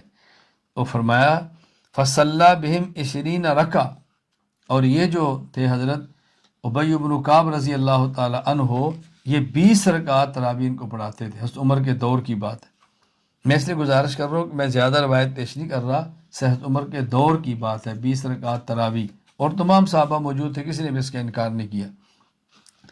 اگر کسی شخص کی نماز رہ جائے اور نہ پڑھ سکے تو بعد اس نماز کو پڑھے، نماز کو ادا کرے۔ بہت سے لوگ آج کہتے ہیں جی نماز رہ گئی یا تو صرف استغفار کریں، توبہ کریں، لٹانے کی ضرورت نہیں ہے۔ مستقل میری اس پر فائل موجود ہے، میں صرف یہاں پر ایک حضرت عمر کے حوالے سے بات کرنے لگوں۔ امام ابو عبداللہ محمد بن اسماعیل بخاری رحمہ اللہ وفات 256 ہجری، صحیح بخاری حدیث نمبر 596 روایت نقل کی ہے۔ جابر بن عبداللہ فرماتے ہیں عمر بن خطاب رضی اللہ تعالیٰ عنہ خندق کے دن آئے اور سورج غروب ہو گیا تھا، فجعل یسب کفار قریشن، اور یہ جو کفار قریش تھے آپ ان کو بددعائیں دے رہے تھے۔ انہوں نے کہا یا رسول اللہ ما کدت اصلی العصر، میں آج عصر کی نماز نہیں پڑھ سکا، سورج غروب ہوا ہے۔ نبی پاک صلی اللہ علیہ وسلم نے فرمایا واللہ ما صلیت، میری بھی عصر کی نماز رہ گئی ہے۔ فقمنا الی بطحان فتوضأ للصلاة وتوضأنا فصلى العصر بعدما غربت الشمس ثم صلى بعد المغرب، تو پہلے آپ نے عصر کی نماز پڑھی اور پھر آپ نے مغرب کی نماز پڑھی، یعنی عصر کی نماز جو قضا ہو گئی تھی آپ نے اس نماز کو لٹایا، ایسا نہیں کہ نماز کو چھوڑ دیا گیا جس طرح لوگ کہتے ہیں کہ رہ گئی تو بس رہ گئی۔ تکبیرات جنازہ، یعنی نماز جنازہ میں تکبیرات 4 ہوتی ہیں، اس پر مستقل میری فائل موجود ہے، لیکن اس وقت عمر رضی اللہ تعالیٰ کے حوالے سے میں دلیل پیش کرنے لگا ہوں تاکہ یہ ذہن عمر رضی اللہ تعالیٰ کا ذہن کیا تھا۔ امام ابو جعفر احمد بن محمد بن سلامہ بن عبد الملک طحاوی رحمہ اللہ، وفات 321 ہجری، شرح معانی الاثار باب التکبیر علی الجنائز کم ہوا، اس میں روایت نقل کی ہے کہ رسول اللہ صلی اللہ علیہ وسلم دنیا سے رخصت ہو گئے اور صحابہ کرام میں باہمی اختلاف ہوا کہ جنازے میں کتنی تکبیرات کہنی چاہیے۔ کسی نے کہا کہ میں نے اللہ کے نبی کو سنا ہے کہ آپ 7 تکبیرات کہتے، دوسرے کہہ رہے میں نے سنا ہے 5 کہتے، ایک نے کہا میں نے دیکھا کہ 4 کہتے۔ حضرت عمر رضی اللہ تعالیٰ عنہ کا جو دور آیا اور یہ اختلاف تھا، حضرت عمر رضی اللہ تعالیٰ عنہ نے صحابہ کرام کو جمع کیا، اور آپ نے جمع کرنے کے بعد ایک عجیب بات فرمائی، فرمایا انکم معاشر اصحاب رسول اللہ صلی اللہ علیہ وسلم متی تختلفون علی الناس یختلفون من بعدکم، دیکھو اگر تم اختلاف کرو گے تو تمہارے بعد بھی اختلاف ہوگا، فمتی تجتمعون علی امری یجتمع الناس علی، اور اگر تم کسی مسئلے پر اکٹھے ہو جائے گے تو بعد کے لوگ بھی اکٹھے ہو جائیں گے، فانظروا امرا تجتمعون علیہ فکأنما ایقظہم، انہوں نے کہا میں چاہتا ہوں کہ تم ایک مسئلے پر اکٹھے ہو جاؤ۔ حضرت عمر نے گویا ان کو بیدار کیا۔ حضرت عمر نے ان نے کہا یا امیر المومنین اشر علینا، آپ فرمائے نہیں تم مجھے بتاؤ، میں تم سے رائے لیتا ہوں، انما انا بشر مثلکم فتراجعوا الامر بینہم فاجمعوا امرہم علی ان یجعلوا التکبیر علی الجنائز، فرمایا کہ میں بشر ہوں، مجھ سے غلطی ہو سکتی ہے، میں معاملہ تمہاری طرف لوٹاتا ہوں۔ حضرت عمر رضی اللہ عنہ فرمایا میں تمہاری طرف معاملہ لوٹاتا ہوں کہ تم لوگ مشورہ کرو، مجھے بتاؤ کیا کرنا چاہیے، تم اس مسئلے کے بارے میں اپنی رائے پیش کرو، میں چاہتا ہوں تم سب اکٹھے ہو جاؤ کس بات پر، التکبیر علی الجنائز مثل التکبیر فی الاضحیٰ والفطر 4 تکبیرات، 4 تکبیرات۔ حضرت عمر فرمانے لگے کہ جس طرح عیدین کی ہر رکعت میں 4 تکبیریں ہیں، یعنی پہلی رکعت میں تکبیر تحریمہ اور پھر 3 تکبیریں، اس طرح جب دوسری رکعت میں کھڑے ہوتے ہیں پہلے تکبیرات 3 زائد اور بعد میں رکوع کی تکبیر 4 ہے، تو میں چاہتا ہوں اسی طرح جنازے کی بھی 4 تکبیرات ہو جائیں، فاجمع امرہم علی ذالک، تمام صحابہ کرام رضی اللہ عنہ مجمعین کے اس بات پر اجماع ہو گیا۔ 3 طلاق کا مسئلہ ہے، اگر کوئی شخص 3 طلاق اکٹھی ایک مجلس میں دے، الگ الگ مجلس میں دے، میسج میں دے، غصے میں دے، پیار سے دے، جس طرح بھی دے، 3 طلاق دو تو 3 ہی ہوتی ہیں۔ میری مستقل اس پر فائل موجود ہے، دلائل موجود ہے، اور جو نہیں مانتے ان کے دلائل کے جوابات بھی موجود ہیں۔ اس وقت حضرت عمر رضی اللہ تعالیٰ عنہ کے حوالہ سے میں بات کرنے لگا ہوں۔ امام ابو بکر عبداللہ بن محمد بن ابی شیبہ الکوفی رحمہ اللہ وفات 235 ہجری، المصنف حدیث نمبر 18089، حضرت انس فرماتے ہیں کان عمر اذا اتی برجل قد طلق امرأته ثلاثا فی مجلس اوجعه ضربا وفرق بینہما، حضرت عمر کے پاس کو بندہ لایا جاتا جس نے 3 طلاق ایک مجلس میں دی ہوتی، حضرت عمر اس کو مارتے اور بیوی کو الگ کر دیتے، یعنی فرماتے کہ 3 طلاق دو تو 3 ہی ہوتی ہیں۔ اسی طرح امام ابو جعفر احمد بن محمد طحاوی رحمہ اللہ وفات 321 ہجری، سنن طحاوی باب الرجل یطلق امرأته ثلاثا معا، کوئی شخص 3 طلاق اکٹھی دے حکم کیا ہے، اس کے تحت روایت نقل کی ہے، من طلق امرأته ثلاثا وقع کلا فی وقت الطلاق لزم من ذلك فخاطب عمر بذلك الناس جميعا فيهم اصحاب رسول اللہ صلی اللہ علیہ وسلم رضی اللہ عنہم الذين قد علموا ما تقدم من ذلك في زمن رسول اللہ صلی اللہ علیہ وسلم فلم ينكره عليهم منهم منكر ولم يدفعه دافع، حضرت عمر نے فتویٰ دیا کہ 3 طلاق تو 3 ہوگی، سب صحابہ نے اتفاق کر لیا، کسی ایک صحابی نے بھی اس میں اختلاف نہیں کیا، تو گویا 3 طلاق کے 3 ہونے پر صحابہ کرام کا اجماع ہے۔ میں نے کئی بار عرض کیا کہ ہر عنوان پر الحمدللہ میرے پاس واقعات بھی ہیں، مثالیں بھی ہیں، ادلہ بھی ہیں، اور بہت ساری چیزیں، میں اس کو مختصر کرتا جا رہا ہوں کہ میں نے اس کورس کو مکمل کرنا ہے۔ 3 طلاق پر میں ایک واقعہ پیش کرتا ہوں۔ رئیس المناظرین حجت اللہ فی الارض مولانا محمد امین اکاڑوی نور اللہ مرقدہ 3 طلاق کے لیے ایک جگہ پر یہ مناظرہ تھا، اور وہاں گفتگو چل رہی تھی کہ 3 طلاق 3 ہوتی ہے، تو غیر مقلدین نے پولیس سے رابطہ کر کے مناظرہ رکوانے کے لیے ترتیب بنا دی۔ ایس ایچ او آیا پولیس اسٹیشن کا افسر، تو اس نے کہا طلاق مناظرہ بند کرو۔ حضرت اکاڑی نے فرمایا کہ ہم بہت لمبا سفر کر کے آئے ہیں، مناظرہ تو بند نہیں ہوگا، ہم ثالث تجھے بنا لیتے۔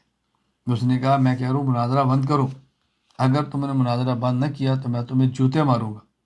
مولانا محمد امین اکاڑی فرمانے لگے کہ مجھے آپ کی رائے سے اتفاق ہے، آپ مجھے بھی جوتے مارو اور اس غیر مقلد مولوی کو بھی جوتے مارو، ہم دونوں کو جوتے مارو۔ لیکن ترتیب کیا ہوگی کہ جب اس کو 3 مارے تو کہنا 1، پھر 3 مارے تو کہنا 2، پھر 3 مارے تو کہنا 3، اور مجھے 1 مارے تو کہنا 1، پھر دوسرا مارے کہنا 2، پھر مارے کہنا 3، اس کے 3 کو 1 کہنا، میرے 3 کو 3 کہنا، تم جوتے مارنا شروع کر۔ اس نے کہا جی مولانا صاحب کیا مطلب؟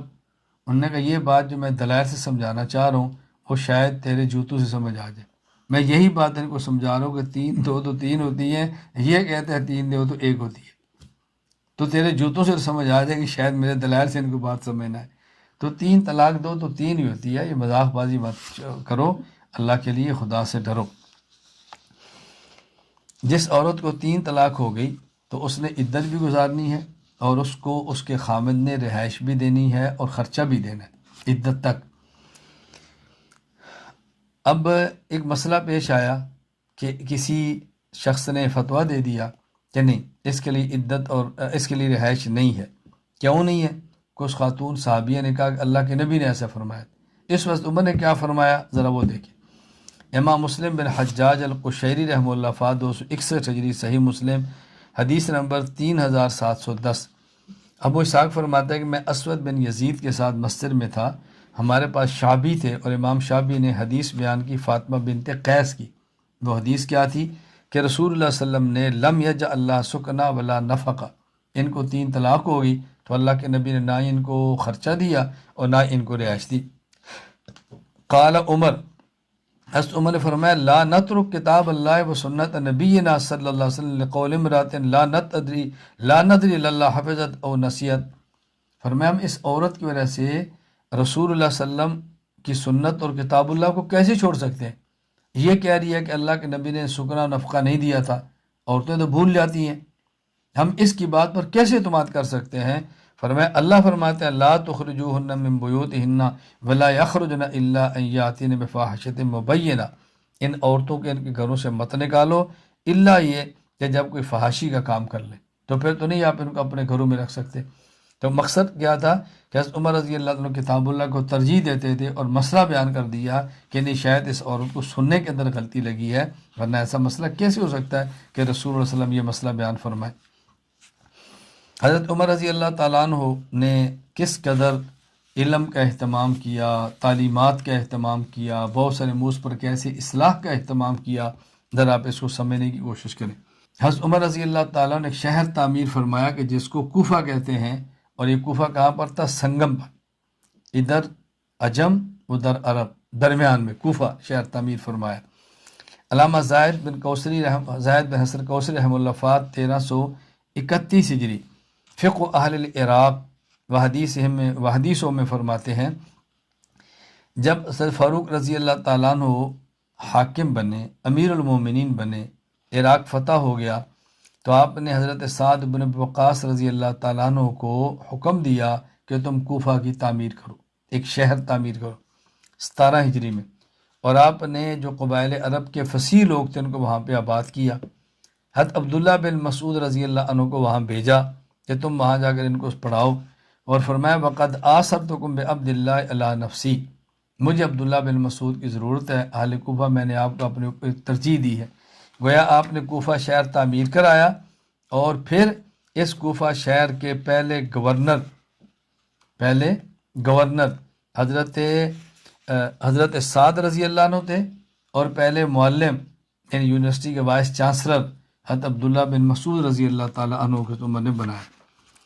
آپ لوگوں کو سمجھایا کرتے رہے کہ اللہ سے ڈرتے رہنا، اور یہ سمجھاتے کہ تمہارے گناہوں کی وجہ سے یہ عذاب آتے ہیں۔ چنانچہ حافظ عماد الدین ابو الفدا اسماعیل بن کثیر رحمۃ اللہ علیہ وفات 774 ہجری تفسیر القرآن الکریم میں لکھتے ہیں کہ مدینہ میں زلزلہ حضرت عمر کے دور میں، تو آپ نے فرمایا احدثتم، یہ تم زلزلہ لائے، یعنی تمہارے گناہوں کی وجہ سے آیا ہے، واللہ لئن عادت لفعلن ولافعلن، اگر دوبارہ زلزلہ آیا نا تو میں تمہیں سزا دوں گا۔ یعنی مطلب یہ تھا کہ تمہاری حرکتیں اور گناہ ہیں جو زلزلے کو لے کر آتی ہیں۔ حضرت عمر رضی اللہ تعالیٰ عنہ سنت کی تعلیم کا بہت اہتمام فرماتے تھے۔ آپ نے جو عامل اور گورنر بنا کر بھیجے اور آپ نے باقاعدہ خطبہ دیا جس کو امام مسلم بن حجاج القشیری رحمہ اللہ وفات 261 ہجری صحیح مسلم حدیث نمبر 1258 میں نقل کرتے ہیں۔ فرمایا کہ حضرت عمر رضی اللہ تعالیٰ نے فرمایا اللہم انی اشہدک علی امراء الانصار، اے اللہ میں تجھے گواہ بناتا ہوں ان گورنروں پر جو میں نے شہروں میں بھیجے ہیں۔ کس بات پر؟ وَإِنِّي انما بعثتہم علیہم، میں نے ان کو اس لیے بھیجا ہے لیعدلوا علیہم، تاکہ عدل کریں، وَلِيُعَلِّمُ النَّاسَ دِینَهُم، لوگوں کو ان کا دین سکھائیں، وسنت نبی صلی اللہ علیہ وسلم، اور اللہ کے نبی کی سنت کی تعلیم دیں۔ گویا گورنر کا کام ہے عدل کرنا، گورنر کا کام ہے دین سکھانا، اور گورنر کا کام ہے رسول اللہ صلی اللہ علیہ وسلم کی تعلیمات سے اپنی قوم کو آگاہ کرنا۔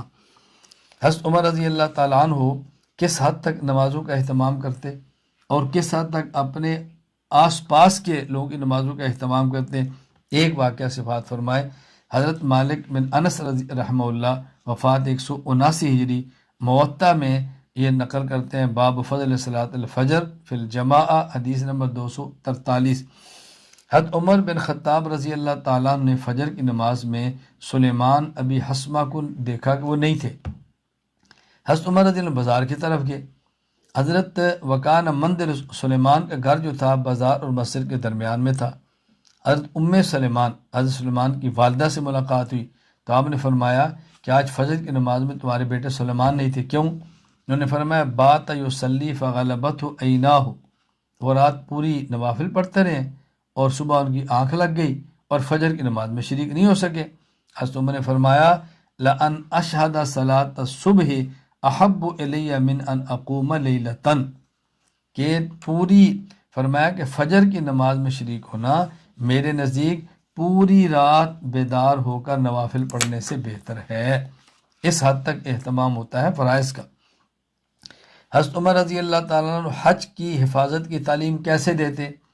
امام ابو نعیم رحمہ اللہ وفات 430 ہجری حلیت الاولیاء صفحہ، اس میں فرماتے ہیں حضرت عمر بن خطاب رضی اللہ تعالیٰ عنہ فرمایا من اتاک الحج ولم یحج حتی مات، جو شخص حج کی طاقت رکھتا اور حج نہ کرے اور مر جائے، فاقسموا علیہ انہ مات یہودیا او نصرانیا، فرمایا یہ برابر ہے یہودی ہو کر مرا یا عیسائی ہو کر مرا، اس کی خدا کو کوئی ضرورت نہیں۔ اور آپ مکہ کی حرمت کے کس حد تک قائل تھے، کس طرح تعظیم کرتے؟ امام ابن رجب الحنبلی رحمہ اللہ تعالی وفات 795 ہجری جامع علوم الحکم میں فرماتے ہیں حضرت عمر بن خطاب فرماتے لأن اختی 70 خطیئتا، یعنی بغیر مکہ تا احب الی من ان اختی خطیئتا واحدتا بمکہ، میں مکہ سے باہر 70 گناہ کروں، مجھے اس سے زیادہ پسند ہے کہ مکہ میں ایک گناہ کروں۔ مقصد کیا تھا کہ مکہ کا ایک گناہ مکہ کے باہر 70 مرتبہ گناہ کرنے سے بھی زیادہ سخت ہے، یعنی جس طرح مکہ مکرمہ میں نیکی کرے تو اجر زیادہ ملتا ہے، تو گناہ کرنے پر وبال بھی بڑا ملتا ہے۔ حضرت عمر رضی اللہ تعالیٰ عنہ تقویٰ کی بہت تعلیم دیتے تھے۔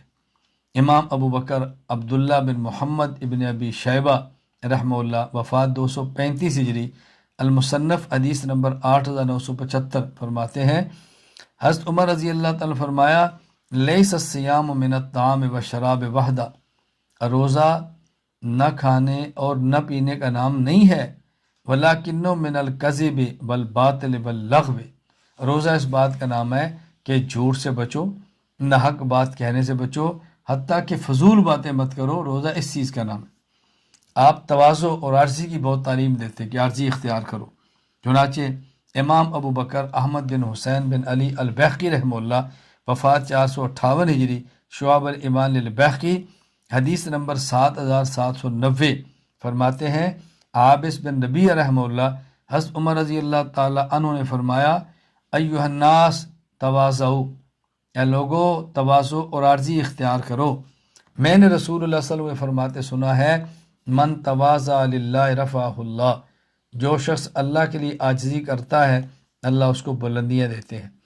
فَهُوَ فِي نَفْسِهِ صَغِيرٌ وَفِي أَعْيُنِ النَّاسِ عَظِيمٌ، ایسا بندہ اپنی نظر میں خود کو چھوٹا سمجھتا ہے اور لوگوں کی نظروں میں بہت بڑا بن جاتا ہے۔ وَمَن تَكَبَّرَ وَضَعَهُ اللَّهُ، اور جو شخص تکبر کرتا ہے اللہ اس کو ذلیل و رسوا کر دیتے ہیں۔ فوفی آیُن الناس صغیر وفی نفسی کبیر، یہ لوگوں کی نگاہ میں گھٹیا ہوتا ہے اور اپنے آپ کو بہت بڑا سمجھتا ہے۔ حتیٰ لہو احون علیہ من کلب او خنزیر، حتیٰ کہ لوگوں کے کتے اور خنزیر سے بھی بدتر ہوتا ہے جو خود کو متکبر سمجھتا ہے۔ حضرت عمر رضی اللہ تعالیٰ نے توکل کا معنی کیا بیان کیا؟ یعنی عام طور پہ اسباب اختیار نہ کرنا لوگ توکل سمجھتے ہیں نا۔ حضرت عمر فرماتے ہیں اسباب اختیار نہ کرنا توکل نہیں ہے۔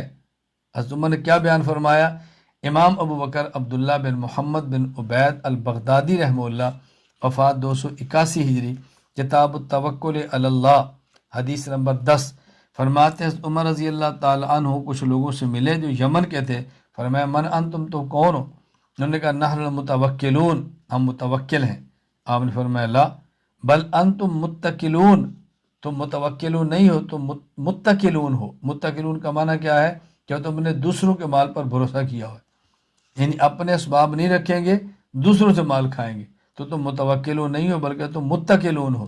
انما التوکل الذی یلقی حبہ فی الارض ویتوکل علی اللہ، متوکل وہ ہوتا ہے کہ جو اپنا دانہ تو زمین میں ڈال دے، اپنا دانہ، اور بھروسہ اللہ پر کرے، لیکن جو دانہ زمین میں ڈالے ہی نہ اللہ پر بھروسہ کرے گندم ہو جائے گی، یہ متوکل نہیں ہے، یہ متکل ہے۔ اللہ اکبر۔ حضرت عمر رضی اللہ تعالیٰ عنہ متعدی بیماریوں میں احتیاط کے قائل تھے۔ کس شخص کو ایسا بیماری ہو جو دوسروں کو لگ سکتی ہو، حضرت عمر اس میں احتیاط کے قائل تھے کہ احتیاط ہونی چاہیے۔ چنانچہ ایک واقعہ امام ابو جعفر محمد بن جریر بن یزید بن کثیر الطبری رحمہ اللہ، وفات 310 ہجری، تہذیب الاثار میں نقل کیا ہے، حدیث نمبر 1332۔ وہ فرماتے ہیں حضرت عمر رضی اللہ تعالیٰ عنہ نے حضرت معیقیب رضی اللہ عنہ فرمایا، اور حضرت معیقیب یہ بدری صحابی تھے، فرمایا اجلس منی قید رمحن، تم مجھ سے ایک کمان دور بیٹھو۔ اجلس منی قید رمحن، ایک کمان مجھ سے دور بیٹھو۔ وکان بہ ذالک الداء، اس لیے کہ وہ بیمار تھے۔ تو اس کا معنی کیا ہے کہ کسی وقت متعدی بیماری کی وجہ سے سماجی فیصلے کا اعتبار حضرت عمر نے فرمایا ہے، خلاف شرع نہیں ہے، آپ نے اعتبار فرمایا۔ حضرت عمر رضی اللہ تعالیٰ نے یہ بھی سمجھایا کہ دعا کیسے مانگتے ہیں، دعا کا طریقہ کیا ہے۔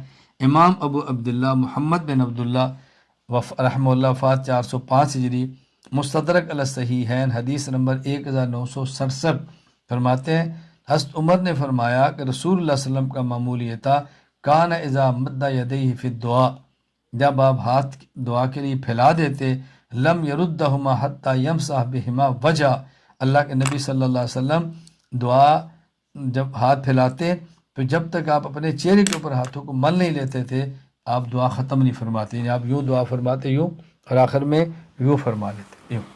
پہلے دعا کے لیے ہاتھ پھیلا دیتے۔ دعا کا یاد رکھنا طریقہ یہی ہوتا ہے، جب دعا کریں تو آپ ہاتھ یوں پھیلائیں اور کوشش کریں کہ یہ بازو، یہ جسم، یہ الگ رہیں، یعنی یوں دعا نہ کریں، یوں دعا کریں، ہاتھ آپ کے الگ ہوں اور یہ قبلہ رخ ہوں، یوں، اور اس کو اللہ سے مانگے، سورۃ الفاتحہ یا الحمدللہ رب العالمین پڑھیں، درود پاک پڑھیں، پھر دعا مانگیں، پھر آخر میں درود پڑھیں، اور یوں ہاتھ اپنے چہرے کے اوپر پھیر لیں۔ یہ ہے دعا مانگنے کا مسنون طریقہ، آداب کا خیال رکھیں۔ حضرت عمر رضی اللہ تعالیٰ عنہ خاندان نبوت کا کتنا احترام کرتے تھے، اس پر چند واقعات ملاحظہ فرمائیں۔ امام ابو عبداللہ محمد بن سعد بن منی الہاشمی رحمہ اللہ، وفات 230 ہجری، الطبقات الکبریٰ میں نقل کرتے ہیں، حضرت عائشہ رضی اللہ عنہ فرماتی ہیں، کان عمر بن الخطاب یرسل الینا، اللہ اکبر، باحذائنا حتی من الرؤوس والاکار، جب کوئی جانور ذبح کرتے عمر تو ہمارا حصہ ہمارے پاس بھیجتے، اللہ اکبر، فرمایا حتیٰ کہ سر اور پائے سے بھی ہمیں حصہ دیتے۔ حضرت عمر کو جانور ذبح فرماتے تو حضرت عائشہ فرماتی ہے ازواج مطہرات کا حصہ ان کو دیتے، پائے بھی دیتے، سری بھی دیتے، اتنا اہتمام فرماتے تھے جس کا ہمارا کچھ اہتمام ہی نہیں ہے۔ اللہ اکبر۔ امام ابو الفرج جمال الدین عبد الرحمن ابن جوزی رحمہ اللہ، وفات 597 ہجری، المنتظم فی تاریخ الامم والملوک، جس میں فرماتے ہیں کہ حضرت ابو عثمان ابی حارثہ الربیع نے نقل کیا، حج عمر بازواج النبی صلی اللہ علیہ وسلم ما ہن اولیاؤہن ممن لا تحتجبن منہ. اللہ اکبر. حضرت عمر رضی اللہ تعالیٰ عنہ اپنی خلافت کے آخری سال نبی کریم صلی اللہ علیہ وسلم کی ازواج مطہرات کو ساتھ لے کر حج کیا. لیکن کیسے کیا؟ ساتھ ان افراد کو لیا جو ان کے محارم تھے اور ازواج مطہرات سے ان کا پردہ نہیں تھا، ان کے محرم ساتھ لیے. وجعل فی مقدم قطارہن عبد الرحمن ابن عوف. اللہ عبد الرحمن ابن عوف وفی مؤخر ہی عثمان ابن عفان. آپ نے جو لائن تھی، اونٹوں کی قطار تھی جس پہ سوار تھی، تو آپ نے سب سے آگے عبد الرحمن بن عوف کو کیا اور سب سے پیچھے عثمان بن عفان کو کیا. عشرہ مبشرہ میں سے دونوں کتنے بڑے لوگ تھے ازواج مطہرات کے اعزاز کے لیے، ایک کو آگے اور ایک کے پیچھے. اور ازواج مطہرات کو ان کے محارم کے ساتھ لے کر گئے تاکہ میں ان کا حج کراؤں. رسول اللہ علیہ وسلم دنیا میں نہیں ہیں، ازواج مطہرات ہماری مائیں ہیں.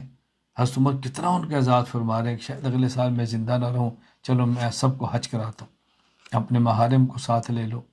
حضرت عثمان کو پیچھے، عبد الرحمن بن عوف کو آگے، ایوں اونٹوں کی قطار کے اندر لے کر گئے. پتہ ہے کس قدر احترام تھا ازواج مطہرات امہات المومنین کا رضی اللہ تعالیٰ عنہن.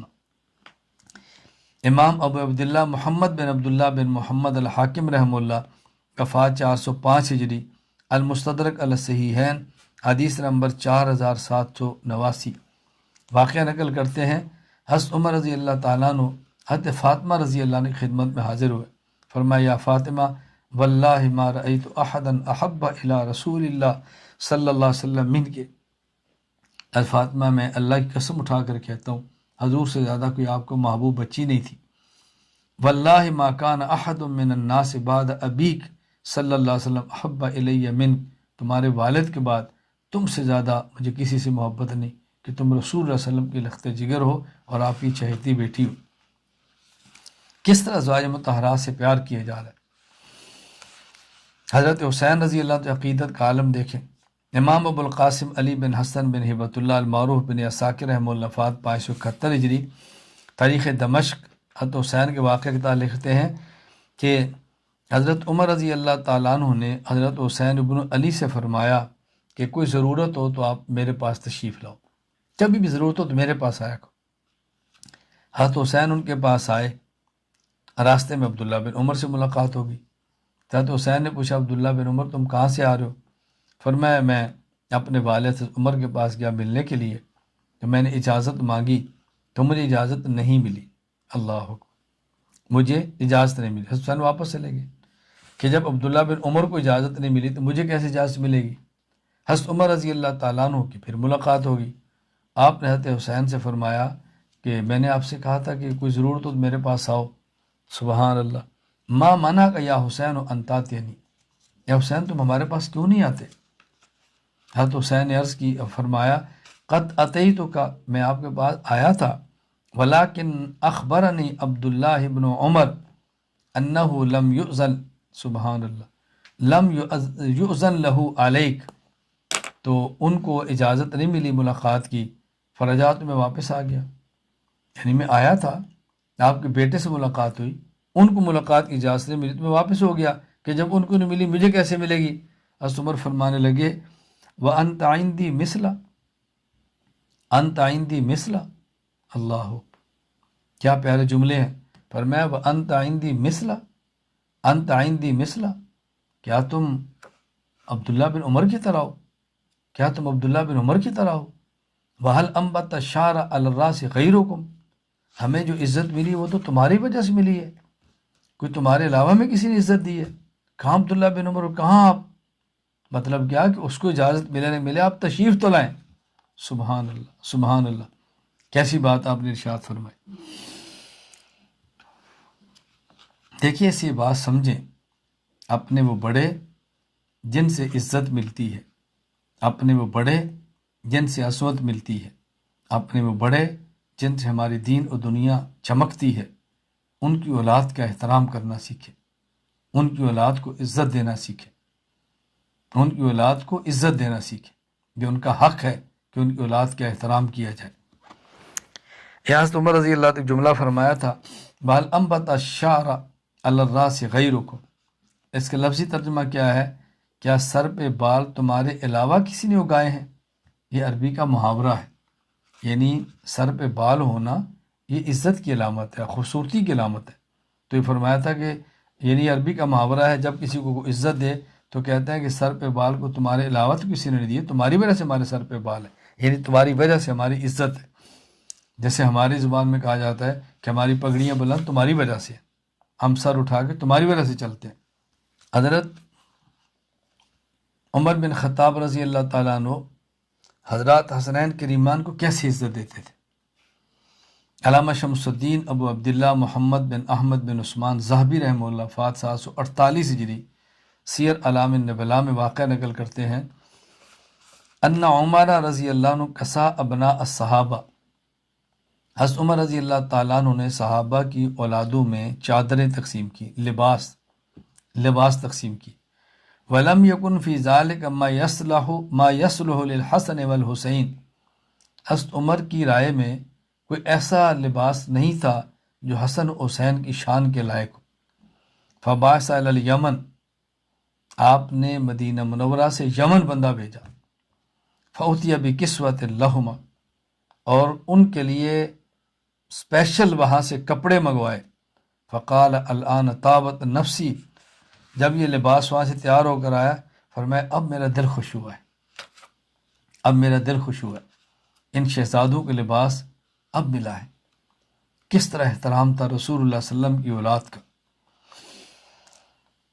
حضرت عمر رضی اللہ تعالیٰ عنہ جو بیت المال سے وظیفہ دیتے تھے، جو بدری صحابہ تھے ان کا وظیفہ 5000 درہم تھا، یعنی بہت زیادہ وظیفہ تھا۔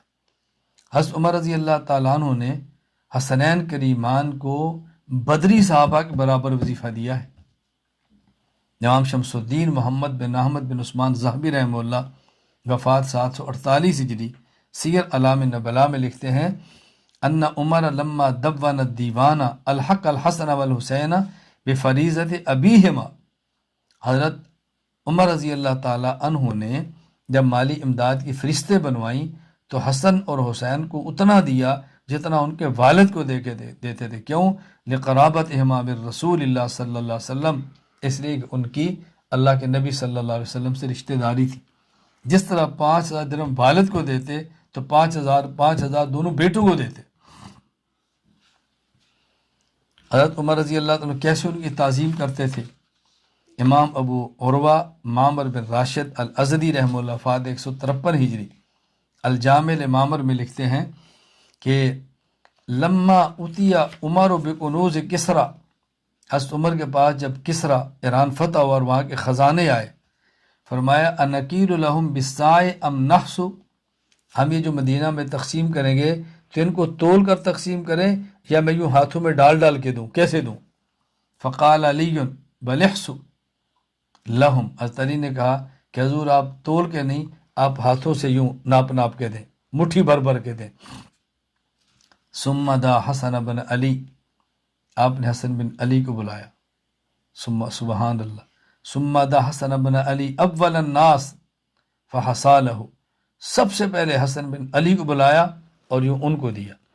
ثم دا حسین، پھر حضرت حسین کو بلایا، ثم دا حسین، حضرت حسین کو بلایا پھر ان کو دیا، ثم آت الناس، اور بعد میں لوگوں کو دیا۔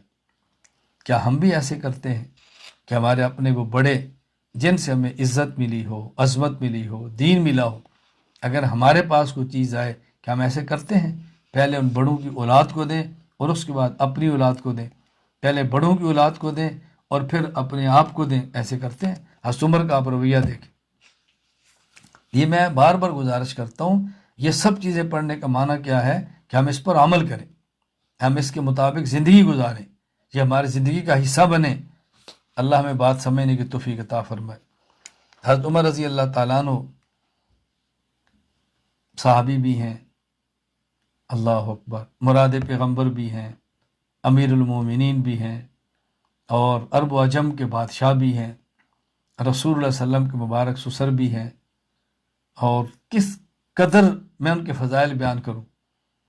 سارا کچھ ہونے کے باوجود امام مالک بن انس رحمہ اللہ وفات 179 ہجری موطا میں لکھتے ہیں لما صدر عمر بن الخطاب من منا، حضرت عمر جب مینا سے سبحان اللہ روانہ ہوئے، اناخ بالابطح، مقام ابطح میں اپنے اونٹ کو بٹھایا، ثم قوم قومتن بطحا، کنکریوں کو جمع کیا اس پر لیٹ کر آرام کرنے کے لیے،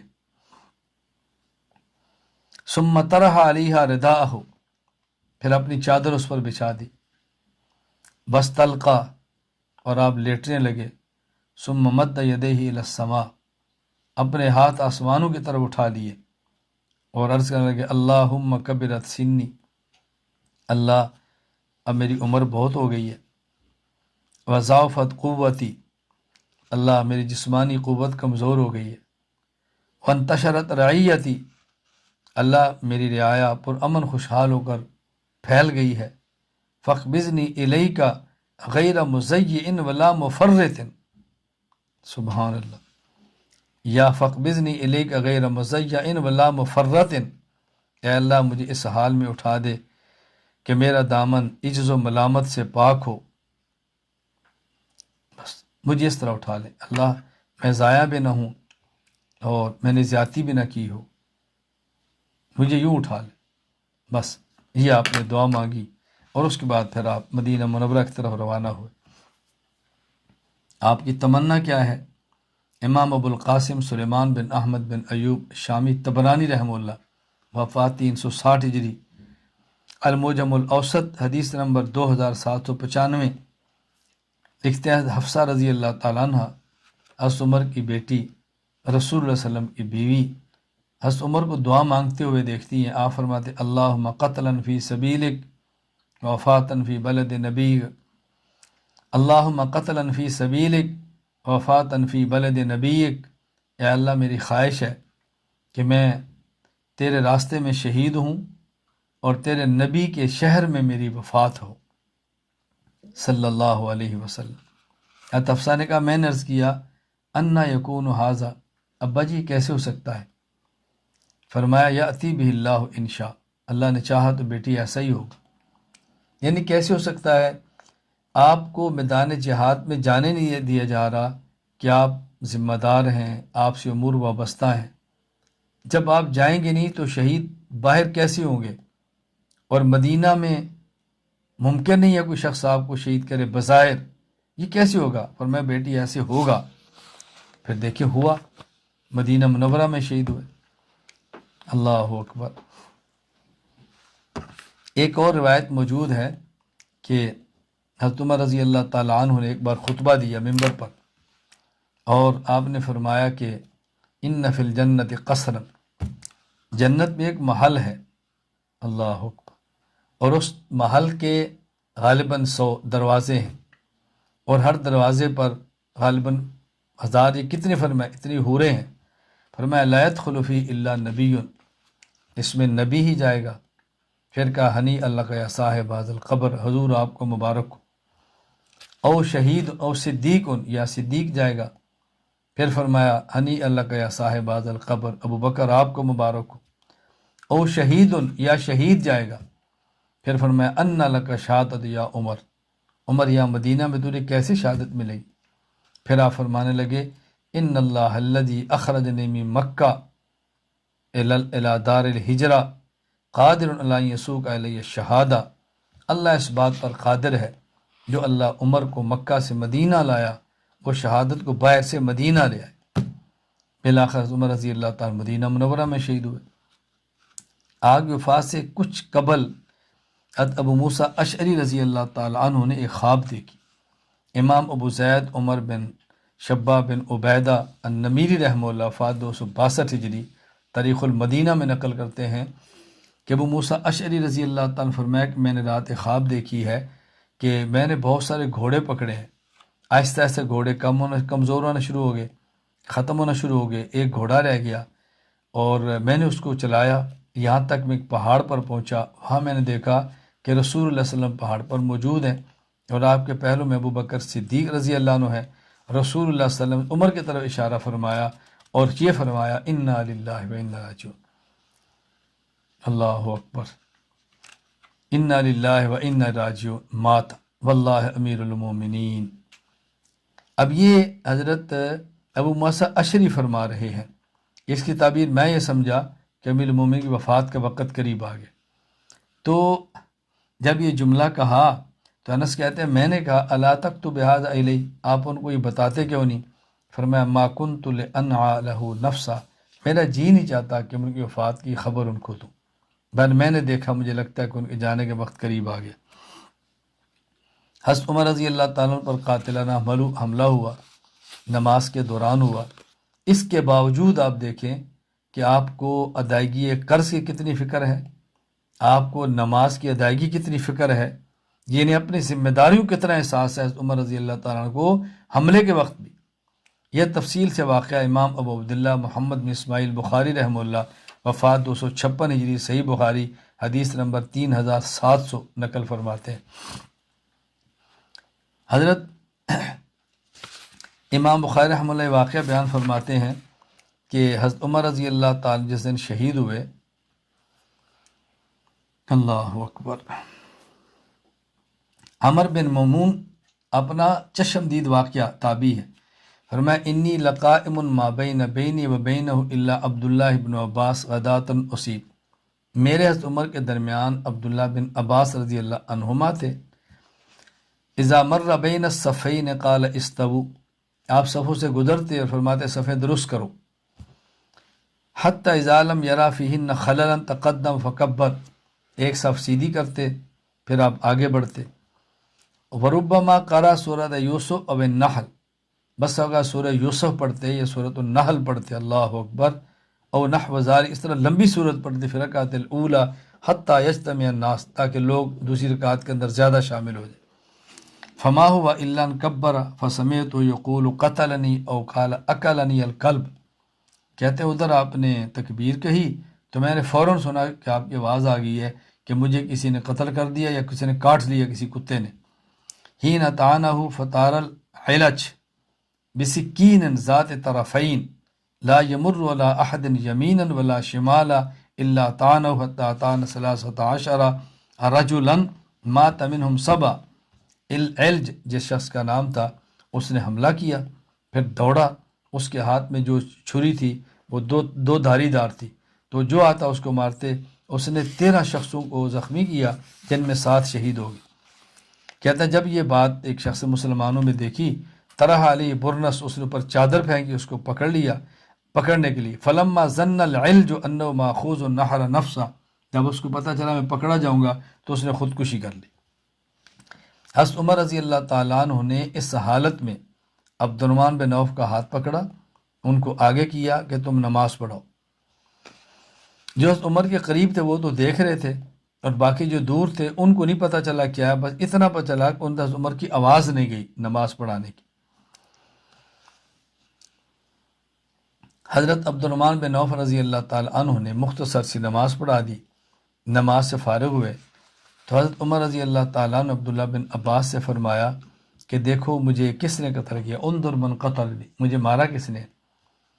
فجال سعدا ثم جال فقال غلام المغیرہ، فرمایا حضرت مغیرہ کے جو غلام تھے نا انہوں نے فرمایا اسنا، وہ جو یہ کام کرتا تھا بڑھئی کا، کہا جی وہی ہے، وہ جو کام کرتا تھا اس نے مارا، کہا جی اس نے مارا ہے۔ فرمایا قاتلہ اللہ لقد امرت به معروفا الحمد للہ الذی لم یجعل میتتی بید رجل یدعی الاسلام، فرمایا اللہ تیرا شکر ہے کہ میں نے اس کے بہت احسانات کیے، اس نے مجھے قتل کیا، مارا، مجھے کسی ایسے شخص نے نہیں مارا کہ جو مسلمان ہو، کسی کافر کے ہاتھوں مر رہا ہوں، مسلمان کے ہاتھوں نہیں مجھے حملہ میرے اوپر نہیں کیا، اے اللہ تیرا بہت بڑا شکر ہے۔ پھر فرمایا قد کنت انت وابوک تحبان ان تکثر العلوج بالمدینہ، عبداللہ بن عباس آپ اور آپ کے والد چاہتے تھے نا مدینہ بہت غلام ہوں، میں منع کرتا تھا کہ مدینہ میں اجمی غلام زیادہ نہ رہنے دو۔ خیر یہ بات چل رہی تھی، حضرت عباس بہت نرم دل تھے، انہوں نے کہا آپ اجازت دیں تو ہم ان کو قتل کر دیں سب غلاموں کو۔ فرمایا نہیں، یہ غلطی ہے تمہاری، کذبت، غلطی ہے، بعد ما تکلموا بلسانکم وصلوا قبلتکم، اب انہیں نمازیں شروع کر دی ہیں، حج کرتے ہیں، دل کے معاملے اللہ جانتے ہیں، اب ان کو مت مارو۔ ان کو گھر کی طرح اٹھایا گیا، وہاں چلے گئے۔ اب لوگ ان کو بہت بڑی تکلیف آ گئی، بعض کہتے کوئی نہیں اللہ کرم فرمائے گا ٹھیک ہو جائیں گے، اور بعض کہتے ہیں ہمیں لگتا ہے عمر شہید ہو جائیں گے۔ ان کو شربت دیا وہ نکل گیا، دودھ دیا وہ باہر بہ پڑا، ظاہر ہے آپ کے اوپر حملہ ہوا تھا، زخم تھے، آپ کی پسلی سے خون نکل رہا تھا۔ اب لوگ آئے تو لوگ حضرت عمر رضی اللہ عنہ کو تعریف کر رہے تھے۔ ایک نے کہا ابشر یا امیر المومنین ببشرا اللہ اکبر بشر اللہ لک من صحبت رسول اللہ، آپ اللہ کے نبی کے صحابی ہیں، مقدم فی الاسلام، آپ نے بہت پہلے اسلام قبول کیا ہے، پھر آپ حاکم بنے ہیں، آپ نے عدل سے کام لیا ہے، سبحان اللہ، شہادت آپ کو مل رہی ہے۔ حضرت عمر کیا فرماتے ہیں؟ فرمایا وددت ان ذالک کفاف لا علی ولا لی، میں آپ نے فضائل کے بیان کیے، میں تو یہ چاہتا ہوں بس میرا مواخذہ نہ ہو، زیادہ کیا ملنا ہے میرا خوف دیکھیں، خوف، اللہ اکبر، خوف دیکھیں۔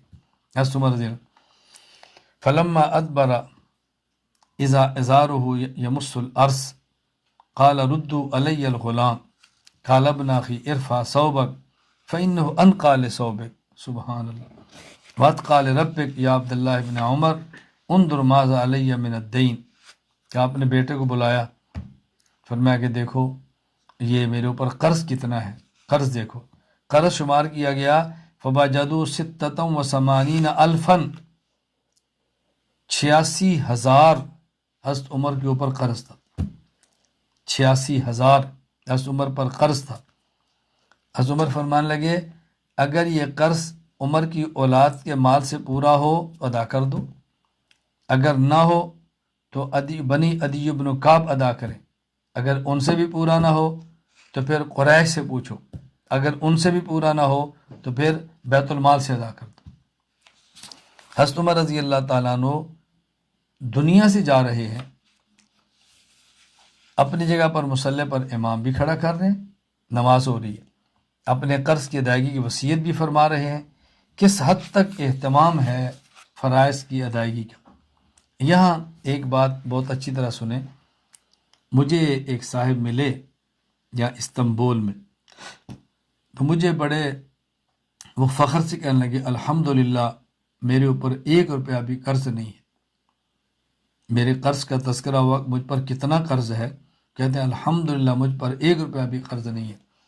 میں نے کہا اگر قرض عیب ہوتا تو رسول اللہ صلی اللہ علیہ وسلم پر کبھی بھی قرض نہ ہوتا، اگر قرض عیب ہوتا تو نبی پاک صلی اللہ علیہ وسلم تو ایوب سے پاک تھے، اگر قرض گناہ ہوتا تو نبی پاک صلی اللہ علیہ وسلم کبھی قرض نہ لیتے۔ میں نے کہا نہ عیب ہے نہ گناہ ہے، ادائیگی نہ کرنا ہونے کے باوجود یہ عیب ہے، ایسا اللہ کے نبی نے کبھی نہیں فرمایا۔ پھر میں نے ان کو مزاحن کہا کہ آپ نے کوئی کام کرنا ہو تو قرض لیں گے نا، آپ نے اپنی بیوی اور 2 بچے پالنے ہیں، اس کے لیے آپ کی ماہانہ تنخواہ کافی ہے، آپ قرض کی ضرورت کیا ہے؟ کوئی آپ نے مہمان نوازی کرنی ہو، کوئی آپ نے کتاب چھاپنی ہو، کوئی آپ نے دین کا سفر کرنا ہو، کوئی آپ نے کسی کا تعاون کرنا ہو تو آپ پھر قرض لیں گے نا، آپ کیوں قرض لیں گے؟ وہ خاموش ہو گئے۔ مجھے بہت سارے احباب یہ بات کہتے ہیں تو میں کبھی ان سے کہتا ہوں بھی ہماری ایک مسنون سی زندگی ہے قرض کی ترتیب۔ جو میرے قریب ہیں وہ بہت اچھی طرح اس طرح کو جانتے ہیں کہ میں کس طرح اپنی پوری زندگی قرض کی ترتیب پر چلاتا ہوں۔ قرض لیا، گاڑی خریدی، قرض اتارا، گاڑی اپنی، قرض لیا، مکان خریدا، قرض اتارا، مکان اپنا، قرض لیا، کتابیں چھاپیں، قرض اتر گیا، کتابیں اپنی۔ تو ہم اس ترتیب سے چلتے ہیں۔ میں یہ بات بار بار کہہ رہا ہوں، حضرت عمر رضی اللہ تعالیٰ عنہ کی زندگی پڑھنے کا مقصد یہ ہے ہم اپنی زندگی ان کے مطابق اپنائیں۔ صرف میرا پڑھنا اور آپ کا سننا یہ کافی نہیں ہے، ہمارا مقصود صرف اجر و ثواب نہیں ہے، اس کا بہت زیادہ اہتمام کریں۔ اللہ میں بات سمجھنے کی توفیق عطا فرمائے۔ ایک شخص زخمی ہے، مصلی پر امام بھی کھڑا ہو رہے، ایک شخص زخمی ہے، موت حیات کی کشمکش میں ہے، اپنے قرض کی ادائیگی پھر بھی ترتیب بنا رہا ہے۔ حضرت عمر رضی اللہ تعالیٰ عنہ نے اپنی زندگی میں خلافت کا مسئلہ حل کیا کہ میرے بعد خلیفہ کون سا ہوگا۔ یہ بہت بہترین ترتیب ہے جو سننے والی ہے۔ امام ابو عبداللہ محمد بن اسماعیل البخاری رحمہ اللہ وفات 256 ہجری، صحیح بخاری حدیث نمبر 7218 یہ نقل کرتے ہیں۔ حضرت عمر زخمی حالت میں اور فکر ہے نماز کی، عبد الرحمن بن عوف کو کھڑا کیا، زخمی حالت میں ہے، فکر ہے قرض کی، ادائیگی کی ترتیب بتا دی۔ زخمی حالت میں ہیں اور فکر ہے بات کے خلیفہ کی، اسی حالت میں مسئلہ حل کر دیا۔ کیا فرمایا کہ ان استخلف فقد استخلف من ہوا خیر منی ابو بکر، اگر میں اپنا خلیفہ نامزد کر دوں تو گنجائش موجود ہے مجھ سے افضل ابو بکر تھے، ان نے خلیفہ نامزد کیا۔ وَإِنْ أَتْرُكْ فَقَدْ تَرَكَ مَنْ هُوَ خَيْرٌ مِّنِّي رسول اللہ صلی اللہ علیہ وسلم، اور اگر میں کوئی خلیفہ نام لے کر متعین نہ کروں تو اس کی بھی گنجائش ہے کہ رسول اللہ صلی اللہ علیہ وسلم نے نام لے کر اپنے بعد کسی خلیفہ متعین نہیں کیا۔ فَأَثْنَوْا عَلَيْهِ، لوگوں نے آپ کی بہت تعریف کی کہ بڑی معقول بات کی ہے، حضرت عمر اس موقع پر زخمی ہیں، لوگ تعریف کر رہے ہیں اور آپ کیا فرما دیں؟ فرمایا راغب و راہب، مجھے نہیں پتا کہ کوئی تعریف کرنے والا ہوگا دل سے اور کوئی تعریف کرتا ہوگا میرے منہ پر میرے ڈر کی وجہ سے، تو میں تو تمہاری تعریف سے خوش نہیں ہوتا۔ فرمایا وددت انی نجوت منہا کفافا لا لی ولا علی لا اتحملها حیا و میتا، فرمایا بس میں یہی غنیمت سمجھتا ہوں کہ امر خلافت کے بارے میں چھوٹ جاؤں، مجھے ثواب بھی نہ ملے اور میری گرفت بھی نہ ہو، میں اب نہ تو زندگی میں اس کی ذمہ داری لیتا ہوں نہ ہی اپنے موت کے بعد، میں نہ متعین کرتا ہوں خاص شخص ابھی کہ میں زندہ ہوں اور یہ میرا خلیفہ ہے، نہ ہی میں نام لیتا ہوں کہ میرے بعد یہ میرا خلیفہ ہوگا، میں اسی طرح دنیا سے جا رہا ہوں۔ باقی ترتیب کیا ہے وہ آپ نے ترتیب بہت پیاری فرمائی، ذرا اس کو سنیں۔ اس سے پہلے آپ نے ایک اپنی رائے دی۔ امام ابو جعفر محمد بن جریر بن یزید الطبری رحمہ اللہ فات 310 ہجری تاریخ طبری میں فرماتے ہیں حضرت عمر فرمانے لگے جب زخمی تھے، فرمایا لو کان ابو عبیدۃ بن الجراح حیا استخلفتہ، اگر ابو عبیدہ بن جراح زندہ ہوتے تو میں ان کو خلیفہ نامزد کر دیتا۔ کیوں؟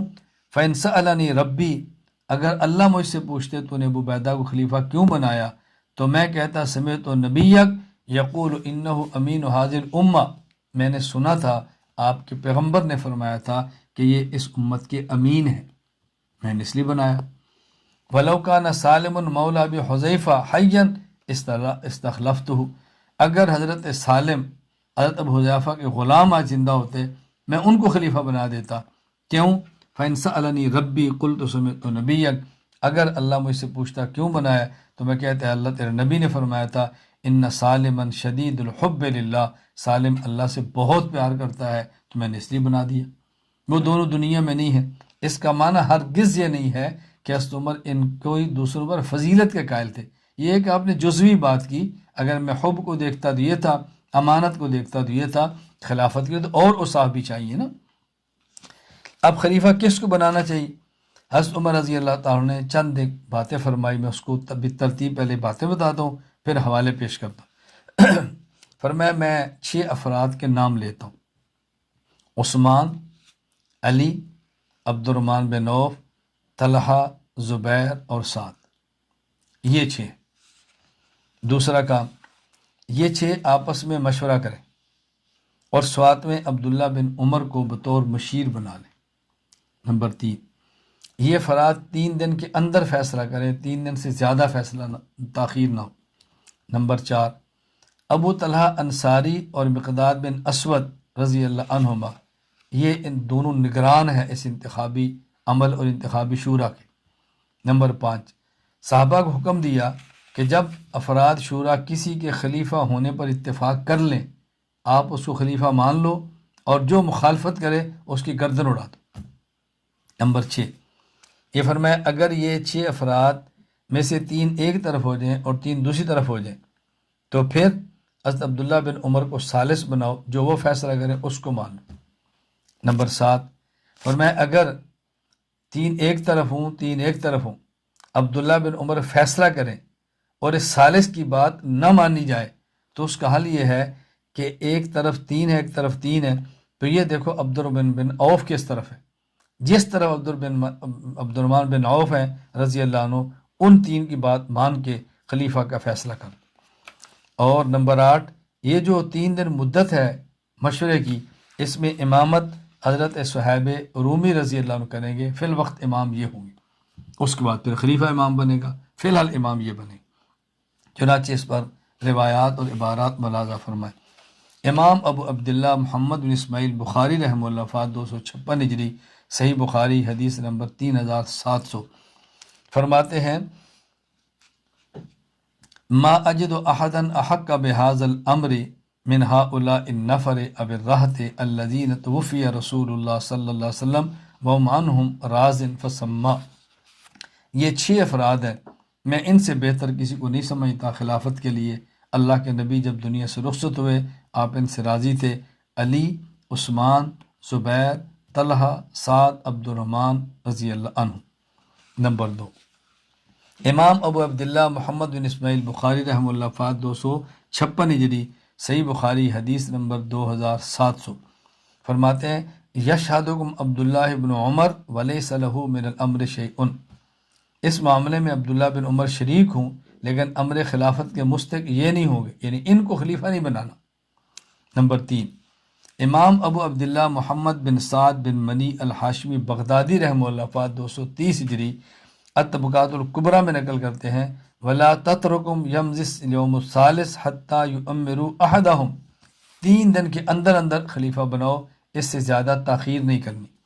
نمبر 4، امام ابو زید عمر بن شبہ بن عبیدہ النمیری رحمہ اللہ وفات 262 ہجری، تاریخ المدینہ میں لکھتے ہیں آپ نے ابو طلحہ انصاری کو فرمایا یا ابا طلحہ ان اللہ عز وجل طالما اعز الاسلام بکم فاختر منہم وقال للمقداد بن اسود اذا بزاتمونی فی حفرتی فجمع هؤلاء الرہط فی بیت حتی یختاروا رجلا منہم، کہ فرمایا اے ابو طلحہ اللہ تعالیٰ نے اسلام کو غالب کیا، تمہیں اس کا ذریعہ بنایا ہے، اور مقداد بن اسود فرمایا جب تم مجھے قبر میں اتار دو تو ان لوگ کسی گھر میں جمع کیے رکھو، جب تک یہ خلیفہ کو منتخب نہ کریں ان کو وہیں رکھو، یہ فیصلہ کریں اور پھر جائیں۔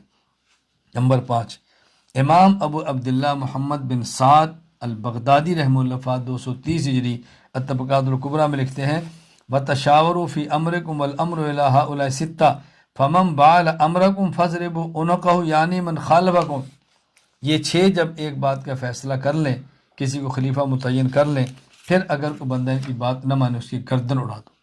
نمبر 6، امام ابو زید عمر بن شبہ البصری رحمہ اللہ وفات 262 ہجری، تاریخ المدینہ میں لکھتے ہیں فَإِن رَضِيَ ثَلَاثَةٌ رَجُلًا مِّنْهُمْ وَثَلَاثَةٌ رَجُلًا مِّنْهُمْ فَحَكِّمُوا عبداللہ بن عمر، اگر 3 ایک طرف ہوں 3 ایک طرف ہوں تو عبداللہ بن عمر کو فیصل بنا لو، فَأَيُّ الْفَرِيقَيْنِ حَكَمَ لَهُ فَلْيَخْتَارُوا رَجُلًا مِّنْهُمْ فَإِن لَّمْ يَرْضَوْا بِحُكْمِ عبداللہ بن عمر فَكُونُوا مَعَ الَّذِينَ فِيهِمْ عبد الرحمن بن عوف، تو جس کا فیصلہ پھر اس کو مان لو، اگر عبداللہ بن عمر کا فیصلہ کوئی نہ مانے تو پھر جن 3 میں عبد الرحمن بن عوف ہیں ان کا فیصلہ قبول کر لیا جائے۔ نمبر 7، امام ابو عبداللہ محمد بن سعد بغدادی رحمہ اللہ وفات 230 ہجری، طبقات الکبریٰ فرماتے ہیں وَإِنِ اجْتَمَعَ رَأْيُ ثَلَاثَةٍ وَثَلَاثَةٍ فَاتَّبِعُوا صِنْفَ عبد الرحمن بن عوف، یہ بات میں پہلے بتا چکا ہوں۔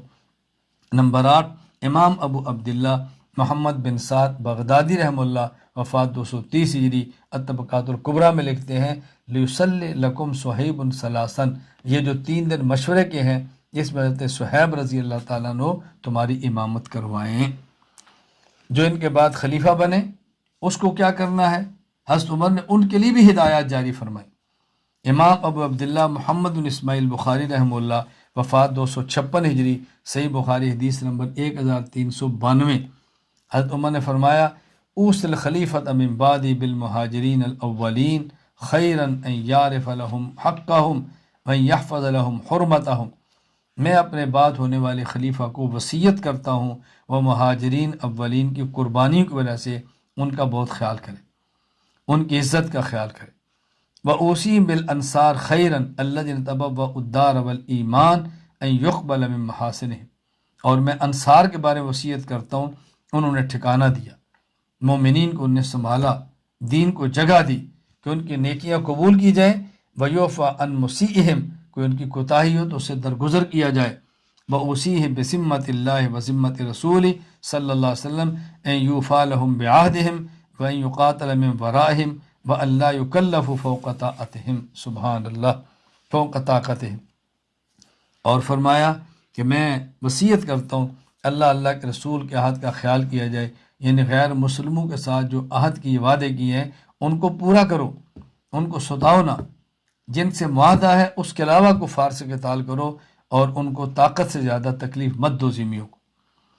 پھر حضرت عمر رضی اللہ تعالیٰ دنیا سے جانے کا وقت ہے، سبحان اللہ، امام ابو بکر عبداللہ بن محمد الکوفی رحمہ اللہ وفات 235 ہجری، المصنف میں لکھتے ہیں حدیث نمبر 35,635، عبداللہ بن عباس رضی اللہ عنہ فرماتے ہیں کہ میں حضرت عمر کی خدمت میں گیا جب آپ زخمی تھے، میں نے کہا ابشر بالجنہ یا امیر المؤمنین، امیر المؤمنین آپ کو جنت کی بشارت ہو۔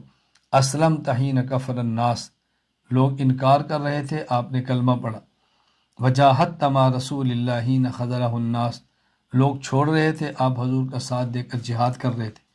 وقبض رسول اللہ وعنک راضٍ، اللہ کے نبی صلی اللہ علیہ وسلم دنیا سے رخصت ہوئے اور وہ آپ سے راضی تھے۔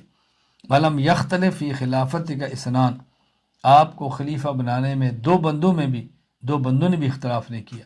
وقتلت شہیداً، اور آج آپ شہید ہو کر دنیا سے جا رہے ہیں۔ فرمایا عائد علیہ، یہ بات دوبارہ کو، فرمایا عاد تو علیہ، میں نے دوبارہ یہ بات کی۔ جب دوبارہ کی فرمان لگے والذی لا الہ غیرہ لو ان لی ما علی الارض من صفراء و بیضاء لافتدیت بہ من ہول المطلع، اللہ اکبر۔ فرمایا اللہ کی ذات کی قسم اٹھا کر میں یہ بات کہتا ہوں، اگر پوری زمین کا سونا اور چاندی میرے پاس ہو اور اس کو میں فدیے میں دے دوں اور میں قیامت کے دن خدا کے مواخذے سے بچ جاؤں تو میں سارے خزانے لٹا دوں۔ یعنی اس حال میں عمر رضی اللہ تعالیٰ عنہ کتنے فکر مند ہیں اپنی آخرت کے بارے میں۔ حضرت عمر رضی اللہ تعالیٰ عنہ کہ نبی پاک صلی اللہ علیہ وسلم کے روضہ اقدس میں دفن ہونے کی تمنا ہے اور ام المومن امی عائشہ کا احترام ہے، سبحان اللہ، اپنی تمنا بھی چاہتے ہیں اور حضرت عائشہ کا احترام بھی چاہتے ہیں۔ کس طرح؟ امام ابو عبداللہ محمد بن اسماعیل بخاری رحمہ اللہ وفات 256 ہجری، صحیح بخاری حدیث نمبر 1792، کہتے ہیں عمر بن مامون فرماتے ہیں میں نے عمر بن خطاب رضی اللہ عنہ کو دیکھا، آپ نے فرمایا یا عبداللہ بن عمر، عبداللہ آؤ، اپنے بیٹے کو فرمایا اذهب الی ام المؤمنین عائشہ، ام المؤمنین عائشہ کے پاس جاؤ، یقرأ عمر بن الخطاب، فرمایا ان سے کہو کہ عمر بن خطاب آپ کو سلام کہتا ہے۔ فقل یقرأ عمر الخطاب علیہ السلام ثم صلح، پھر ان سے پوچھو ان ادفن ما صاحبیہ، کیا میں اپنے پیغمبر ابو بکر صدیق ان دونوں کے ساتھ دفن ہو سکتا ہوں، اجازت ہے؟ حضرت عائشہ نے فرمایا کنت اریدہ لنفسی فلأوثرنہ اليوم علی نفسی، میں نے یہ جگہ اپنے لیے رکھی تھی، میں عمر کو اپنی ذات پر ترجیح دیتی ہوں اور میں اجازت دیتی ہوں عمر یہاں دفن ہو جائے۔ فلما اقبل، عبداللہ بن عمر یہ پیغام لے کر واپس آئے، فرمایا کیا کہتی ہیں؟ انہوں نے کہا اذنت لگا یا امیر المومنین، انہوں نے آپ کو وہاں دفن ہونے کی اجازت دے دی۔ اللہ اکبر۔ حضرت عمر کیا فرماتے ہیں؟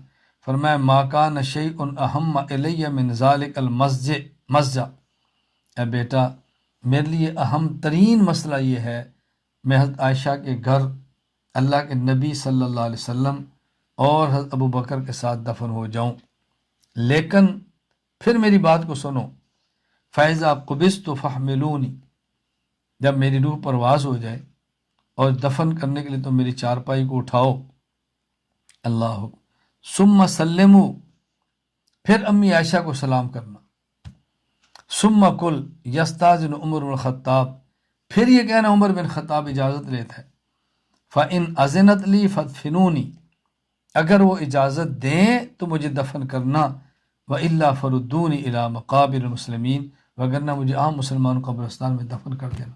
اللہ اکبر۔ منشا یہ تھی کہ میں نے ابھی ان سے اجازت مانگی ہے اور میں اس دنیا میں زندہ ہوں، ہو سکتا ہے میں عائشہ رضی اللہ تعالیٰ کی اپنی خواہش ہو وہاں دفن ہونے کی، اور میرے احترام میں اپنی خواہش کو دفن کر دیں، اور میرے جانے کے بعد وہ پھر یہ چاہیں کہ وہ دفن ہو جائیں۔ آج ممکن ہے میرے خوف کی وجہ سے، ممکن ہے میرے دبدبے کی وجہ سے، ممکن ہے میرے جاہ و جلال کو سے ایسی بات کہہ دیں، جب میں فوت ہو جاؤں پھر پوچھو، میں نہیں چاہتا میں حضرت عائشہ رضی اللہ تعالیٰ عنہ کی رائے کو روند کروا دفن میں نہیں چاہتا۔ کس قدر احترام ہے حضرت عمر رضی اللہ تعالیٰ عنہ کے دل میں ام المومنین امی عائشہ رضی اللہ تعالیٰ عنہ رسول اللہ صلی اللہ علیہ وسلم کے مبارک حرم کا۔ اللہ حضرت عمر رضی اللہ تعالیٰ عنہ شہید ہو گئے، غسل ہو گیا، کفن ہو گیا، اب دفن کی باری آئی، دفن ہو گئے، جنازہ بھی ہونا ہے۔ امام مالک بن انس رحمہ اللہ فات 179 ہجری موطا میں لکھتے ہیں ان عمر بن الخطاب غسل و کفن و صلی علیہ، غسل دیا گیا، کفن دیا گیا، جنازہ پڑھا گیا، وکان شہیدن، اور یہ شہید تھے۔ امام محمد ابن سعد وفات 430 ہجری الطبقات الکبریٰ میں لکھتے ہیں سأل علی بن الحسین سعید بن المسیب من صلی علی عمر، علی بن حسین نے پوچھا کہ حضرت عمر کا جنازہ کس نے پڑھایا تھا؟ فرمایا صہیب، حضرت صہیب نے۔ کم کبر علیہ قال اربعا، حضرت صہیب نے کتنی تکبیرات پڑھی؟ فرمایا 4۔ دیکھیں نا، یہاں بھی مسئلہ ہوا کہ حضرت عمر رضی اللہ تعالیٰ عنہ کا اپنا جنازہ، اس پر بھی تکبیرات جنازہ 4 پڑھی گئی ہے۔ یہاں ایک بات سمجھ لیں، عام طور پہ ہمارے ہاں جب کوئی شخص فوت ہو تو ہم اپنے محلے کے امام کے علاوہ کسی اور کو جنازے کے لیے بلاتے ہیں۔ فقہ کا مسئلہ یہ ہے کہ محلے کا امام یہ زیادہ حقدار ہے جنازے کا۔ کبار صحابہ کرام موجود ہیں رضی اللہ عنہم، حضرت عثمان علی جیسے صحابہ موجود ہیں رضی اللہ عنہم، خلیفہ حضرت عثمان بن گئے ہیں، لیکن جنازہ حضرت صہیب پڑھا رہے ہیں۔ کیوں؟ اس لیے کہ اس وقت مسجد کے امام حضرت صہیب رضی اللہ تعالی عنہ تھے۔ یہ مسئلہ ذہن نشین فرمائیں۔ ان کو قبر میں اتارا ہے حضرت عثمان بن عفان، سعید بن زید، صہیب بن سنان، عبداللہ بن عمر رضی اللہ عنہم نے۔ محمد ابن سعد وفات 430 ہجری الطبقات الکبریٰ میں لکھتے ہیں نزل فی قبر عمر عثمان بن عفان و سعید بن زید بن عمر بن نفیل و صہیب بن سنان و عبداللہ بن عمر رضی اللہ تعالی عنہ۔ حضرت عمر رضی اللہ تعالیٰ عنہ کی شہادت کا دن کون سا ہے؟ آپ 26 ذی الحج کو یا 27 ذی الحج کو آپ زخمی ہوئے ہیں، 26 ذی الحج کو آپ زخمی ہوئے ہیں، اور 1 محرم کو آپ شہید ہوئے ہیں۔ 26 ذی الحج کو آپ زخمی ہو رہے ہیں۔ اب اگر مہینہ 29 کا ہے تو دیکھیں 3 دن بنتے ہیں، مہینہ اگر 30 کا ہے تو 4 دن بنتے ہیں۔ ہاں، مہینہ اس طرح لکھا ہے کہ ذی الحج کے آخر میں 3 دن باقی تھے۔ اب اگر 29 کا ہے تو اس کا معنی کہ آپ 26 ذی الحج کو زخمی ہوئے، اگر وہ مہینہ 30 کا تھا تو اس کا معنی کہ آپ 27 ذی الحج کو زخمی ہوئے۔ تو آپ 26 یا 27 ذی الحج کو زخمی ہوئے ہیں 23 ہجری کو، اور 1 محرم 24 ہجری کو آپ دفن ہوئے ہیں اور شہید ہوئے ہیں۔ حافظ عماد الدین ابو الفدا اسماعیل دمشقی رحمہ اللہ فات 774 البدایہ والنہایہ میں لکھتے ہیں طعن عمر یوم الاربعاء لاربع لیال بقین من ذی الحج سنۃ 23 23 ہجری ذی الحج کے 4 راتیں باقی تھیں کہ آپ زخمی ہوئے۔ ودفن یوم الاحد صباح ہلال المحرم سنۃ 24، اور آپ 1 محرم 24 ہجری کو دفن ہوئے۔ یہ بات یہ نشین فرما لیں کہ بس اوقات موت کے وقت کو یوم التدفین بھی کہا جاتا ہے۔ یہی دفن کا دن ہے، یہی شہادت کا دن ہے۔ تو آپ کی جو مدت خلافت بنتی ہے وہ کل ہے 10 سال 5 مہینے 21 دن۔ حضرت حافظ عماد الدین ابو الفدا اسماعیل بن خطیب ابن کثیر دمشقی رحمہ اللہ وفات 774 ہجری البدایہ والنہایہ میں لکھتے ہیں فکانت ولایتہ 10 سنین 10 سال بخمسۃ اشہر 5 مہینے و 21 یوما اور 21 دن، یہ آپ کی مدت خلافت بنتی۔ حضرت عمر رضی اللہ تعالیٰ عنہ دفن ہو گئے، حضرت عائشہ رضی اللہ تعالیٰ عنہ کا مبارک عمل بہت عجیب تھا۔ آپ کی تدفین کے بعد امام ابو عبداللہ احمد بن حنبل البغدادی رحمہ اللہ، وفات 241 ہجری، مسند احمد حدیث نمبر 25660 میں لکھتے ہیں، حضرت عائشہ رضی اللہ تعالیٰ عنہ فرماتی ہیں، کنت ادخل بیتی الذی دفن فیہ رسول اللہ صلی اللہ علیہ وسلم و ابی فاضع ثوبی فاقول انما هو زوجی و ابی، میں جب اپنے اس گھر میں داخل ہوتی جہاں رسول اللہ صلی اللہ علیہ وسلم مدفون تھے اور میرے والد ابو بکر مدفون تھے، تو میں اپنے اس حالت میں داخل ہوتی کہ میرے سر پہ دوپٹہ نہیں ہوتا، میرا گھر تھا فضا و صوبی، تو میں یہ کہتی تھی ایک میرا شوہر ہے اور ایک میرا والد ہے، دونوں سے پردہ نہیں ہے۔ فلما دفن عمر و ماہم، جب حضرت عمر کی وہاں تدفین ہو گئی، عمر کو دفن کر دیا گیا، فواللہ ما دخلت الا وانا مشدودۃ علی ثیابی حیاء من عمر، پھر خدا کی قسم میں بہت زیادہ پردے کا اہتمام کر کے وہاں داخل جاتی، چادر اچھی طرح لپیٹ کر جاتی، عمر کے حیا کی وجہ سے۔ یہاں ایک بات تو اچھی طرح ذہن نشین فرما لیں، ام المومن امی عائشہ کا طرز عمل یہ ہے کہ رسول اللہ صلی اللہ علیہ وسلم کے سسر ہیں، امیر المومنین ہیں، پیغمبر پاک صلی اللہ علیہ وسلم کے خلفۂ راشدین میں سے ہیں، آپ کے سسر ہیں، اور جب وہ فوت ہوتے ہیں تو امی عائشہ وفات کے بعد ان کی قبر پر بھی جائیں تو چادر کا اہتمام کر کے جاتی ہیں۔ تو آج امی عائشہ کی بیٹیوں کو کیا حق ہے کہ وہ بغیر پردے کے بازاروں میں جائیں؟ پردہ کتنا اہم ہے ذرا غور فرمائیں، خصوصاً ہماری دیندار عورتیں کہ پردہ کتنا اہم ہے۔ دوسری بات یہاں ذہن نشین فرما لیں کہ بہت سارے لوگ جو حضرت عائشہ رضی اللہ تعالی عنہا کی اس حدیث پر اعتراض کرتے ہیں، ان کا اعتراض یہ ہے کہ حضرت عمر رضی اللہ تعالیٰ عنہ منو مٹی میں نیچے موجود ہیں، وہ وہاں سے تو دیکھ لیتے ہیں، اور حضرت عائشہ اگر چادر پردہ لے لیں تو اسے نہیں دیکھ سکتے، یہ کیا کہ عمر سے حیا کرتی ہو؟ یعنی عمر منو مٹی سے تو دیکھ سکتے ہیں تو کیا چادر سے نہیں دیکھ سکتے، لہذا حدیث ٹھیک نہیں؟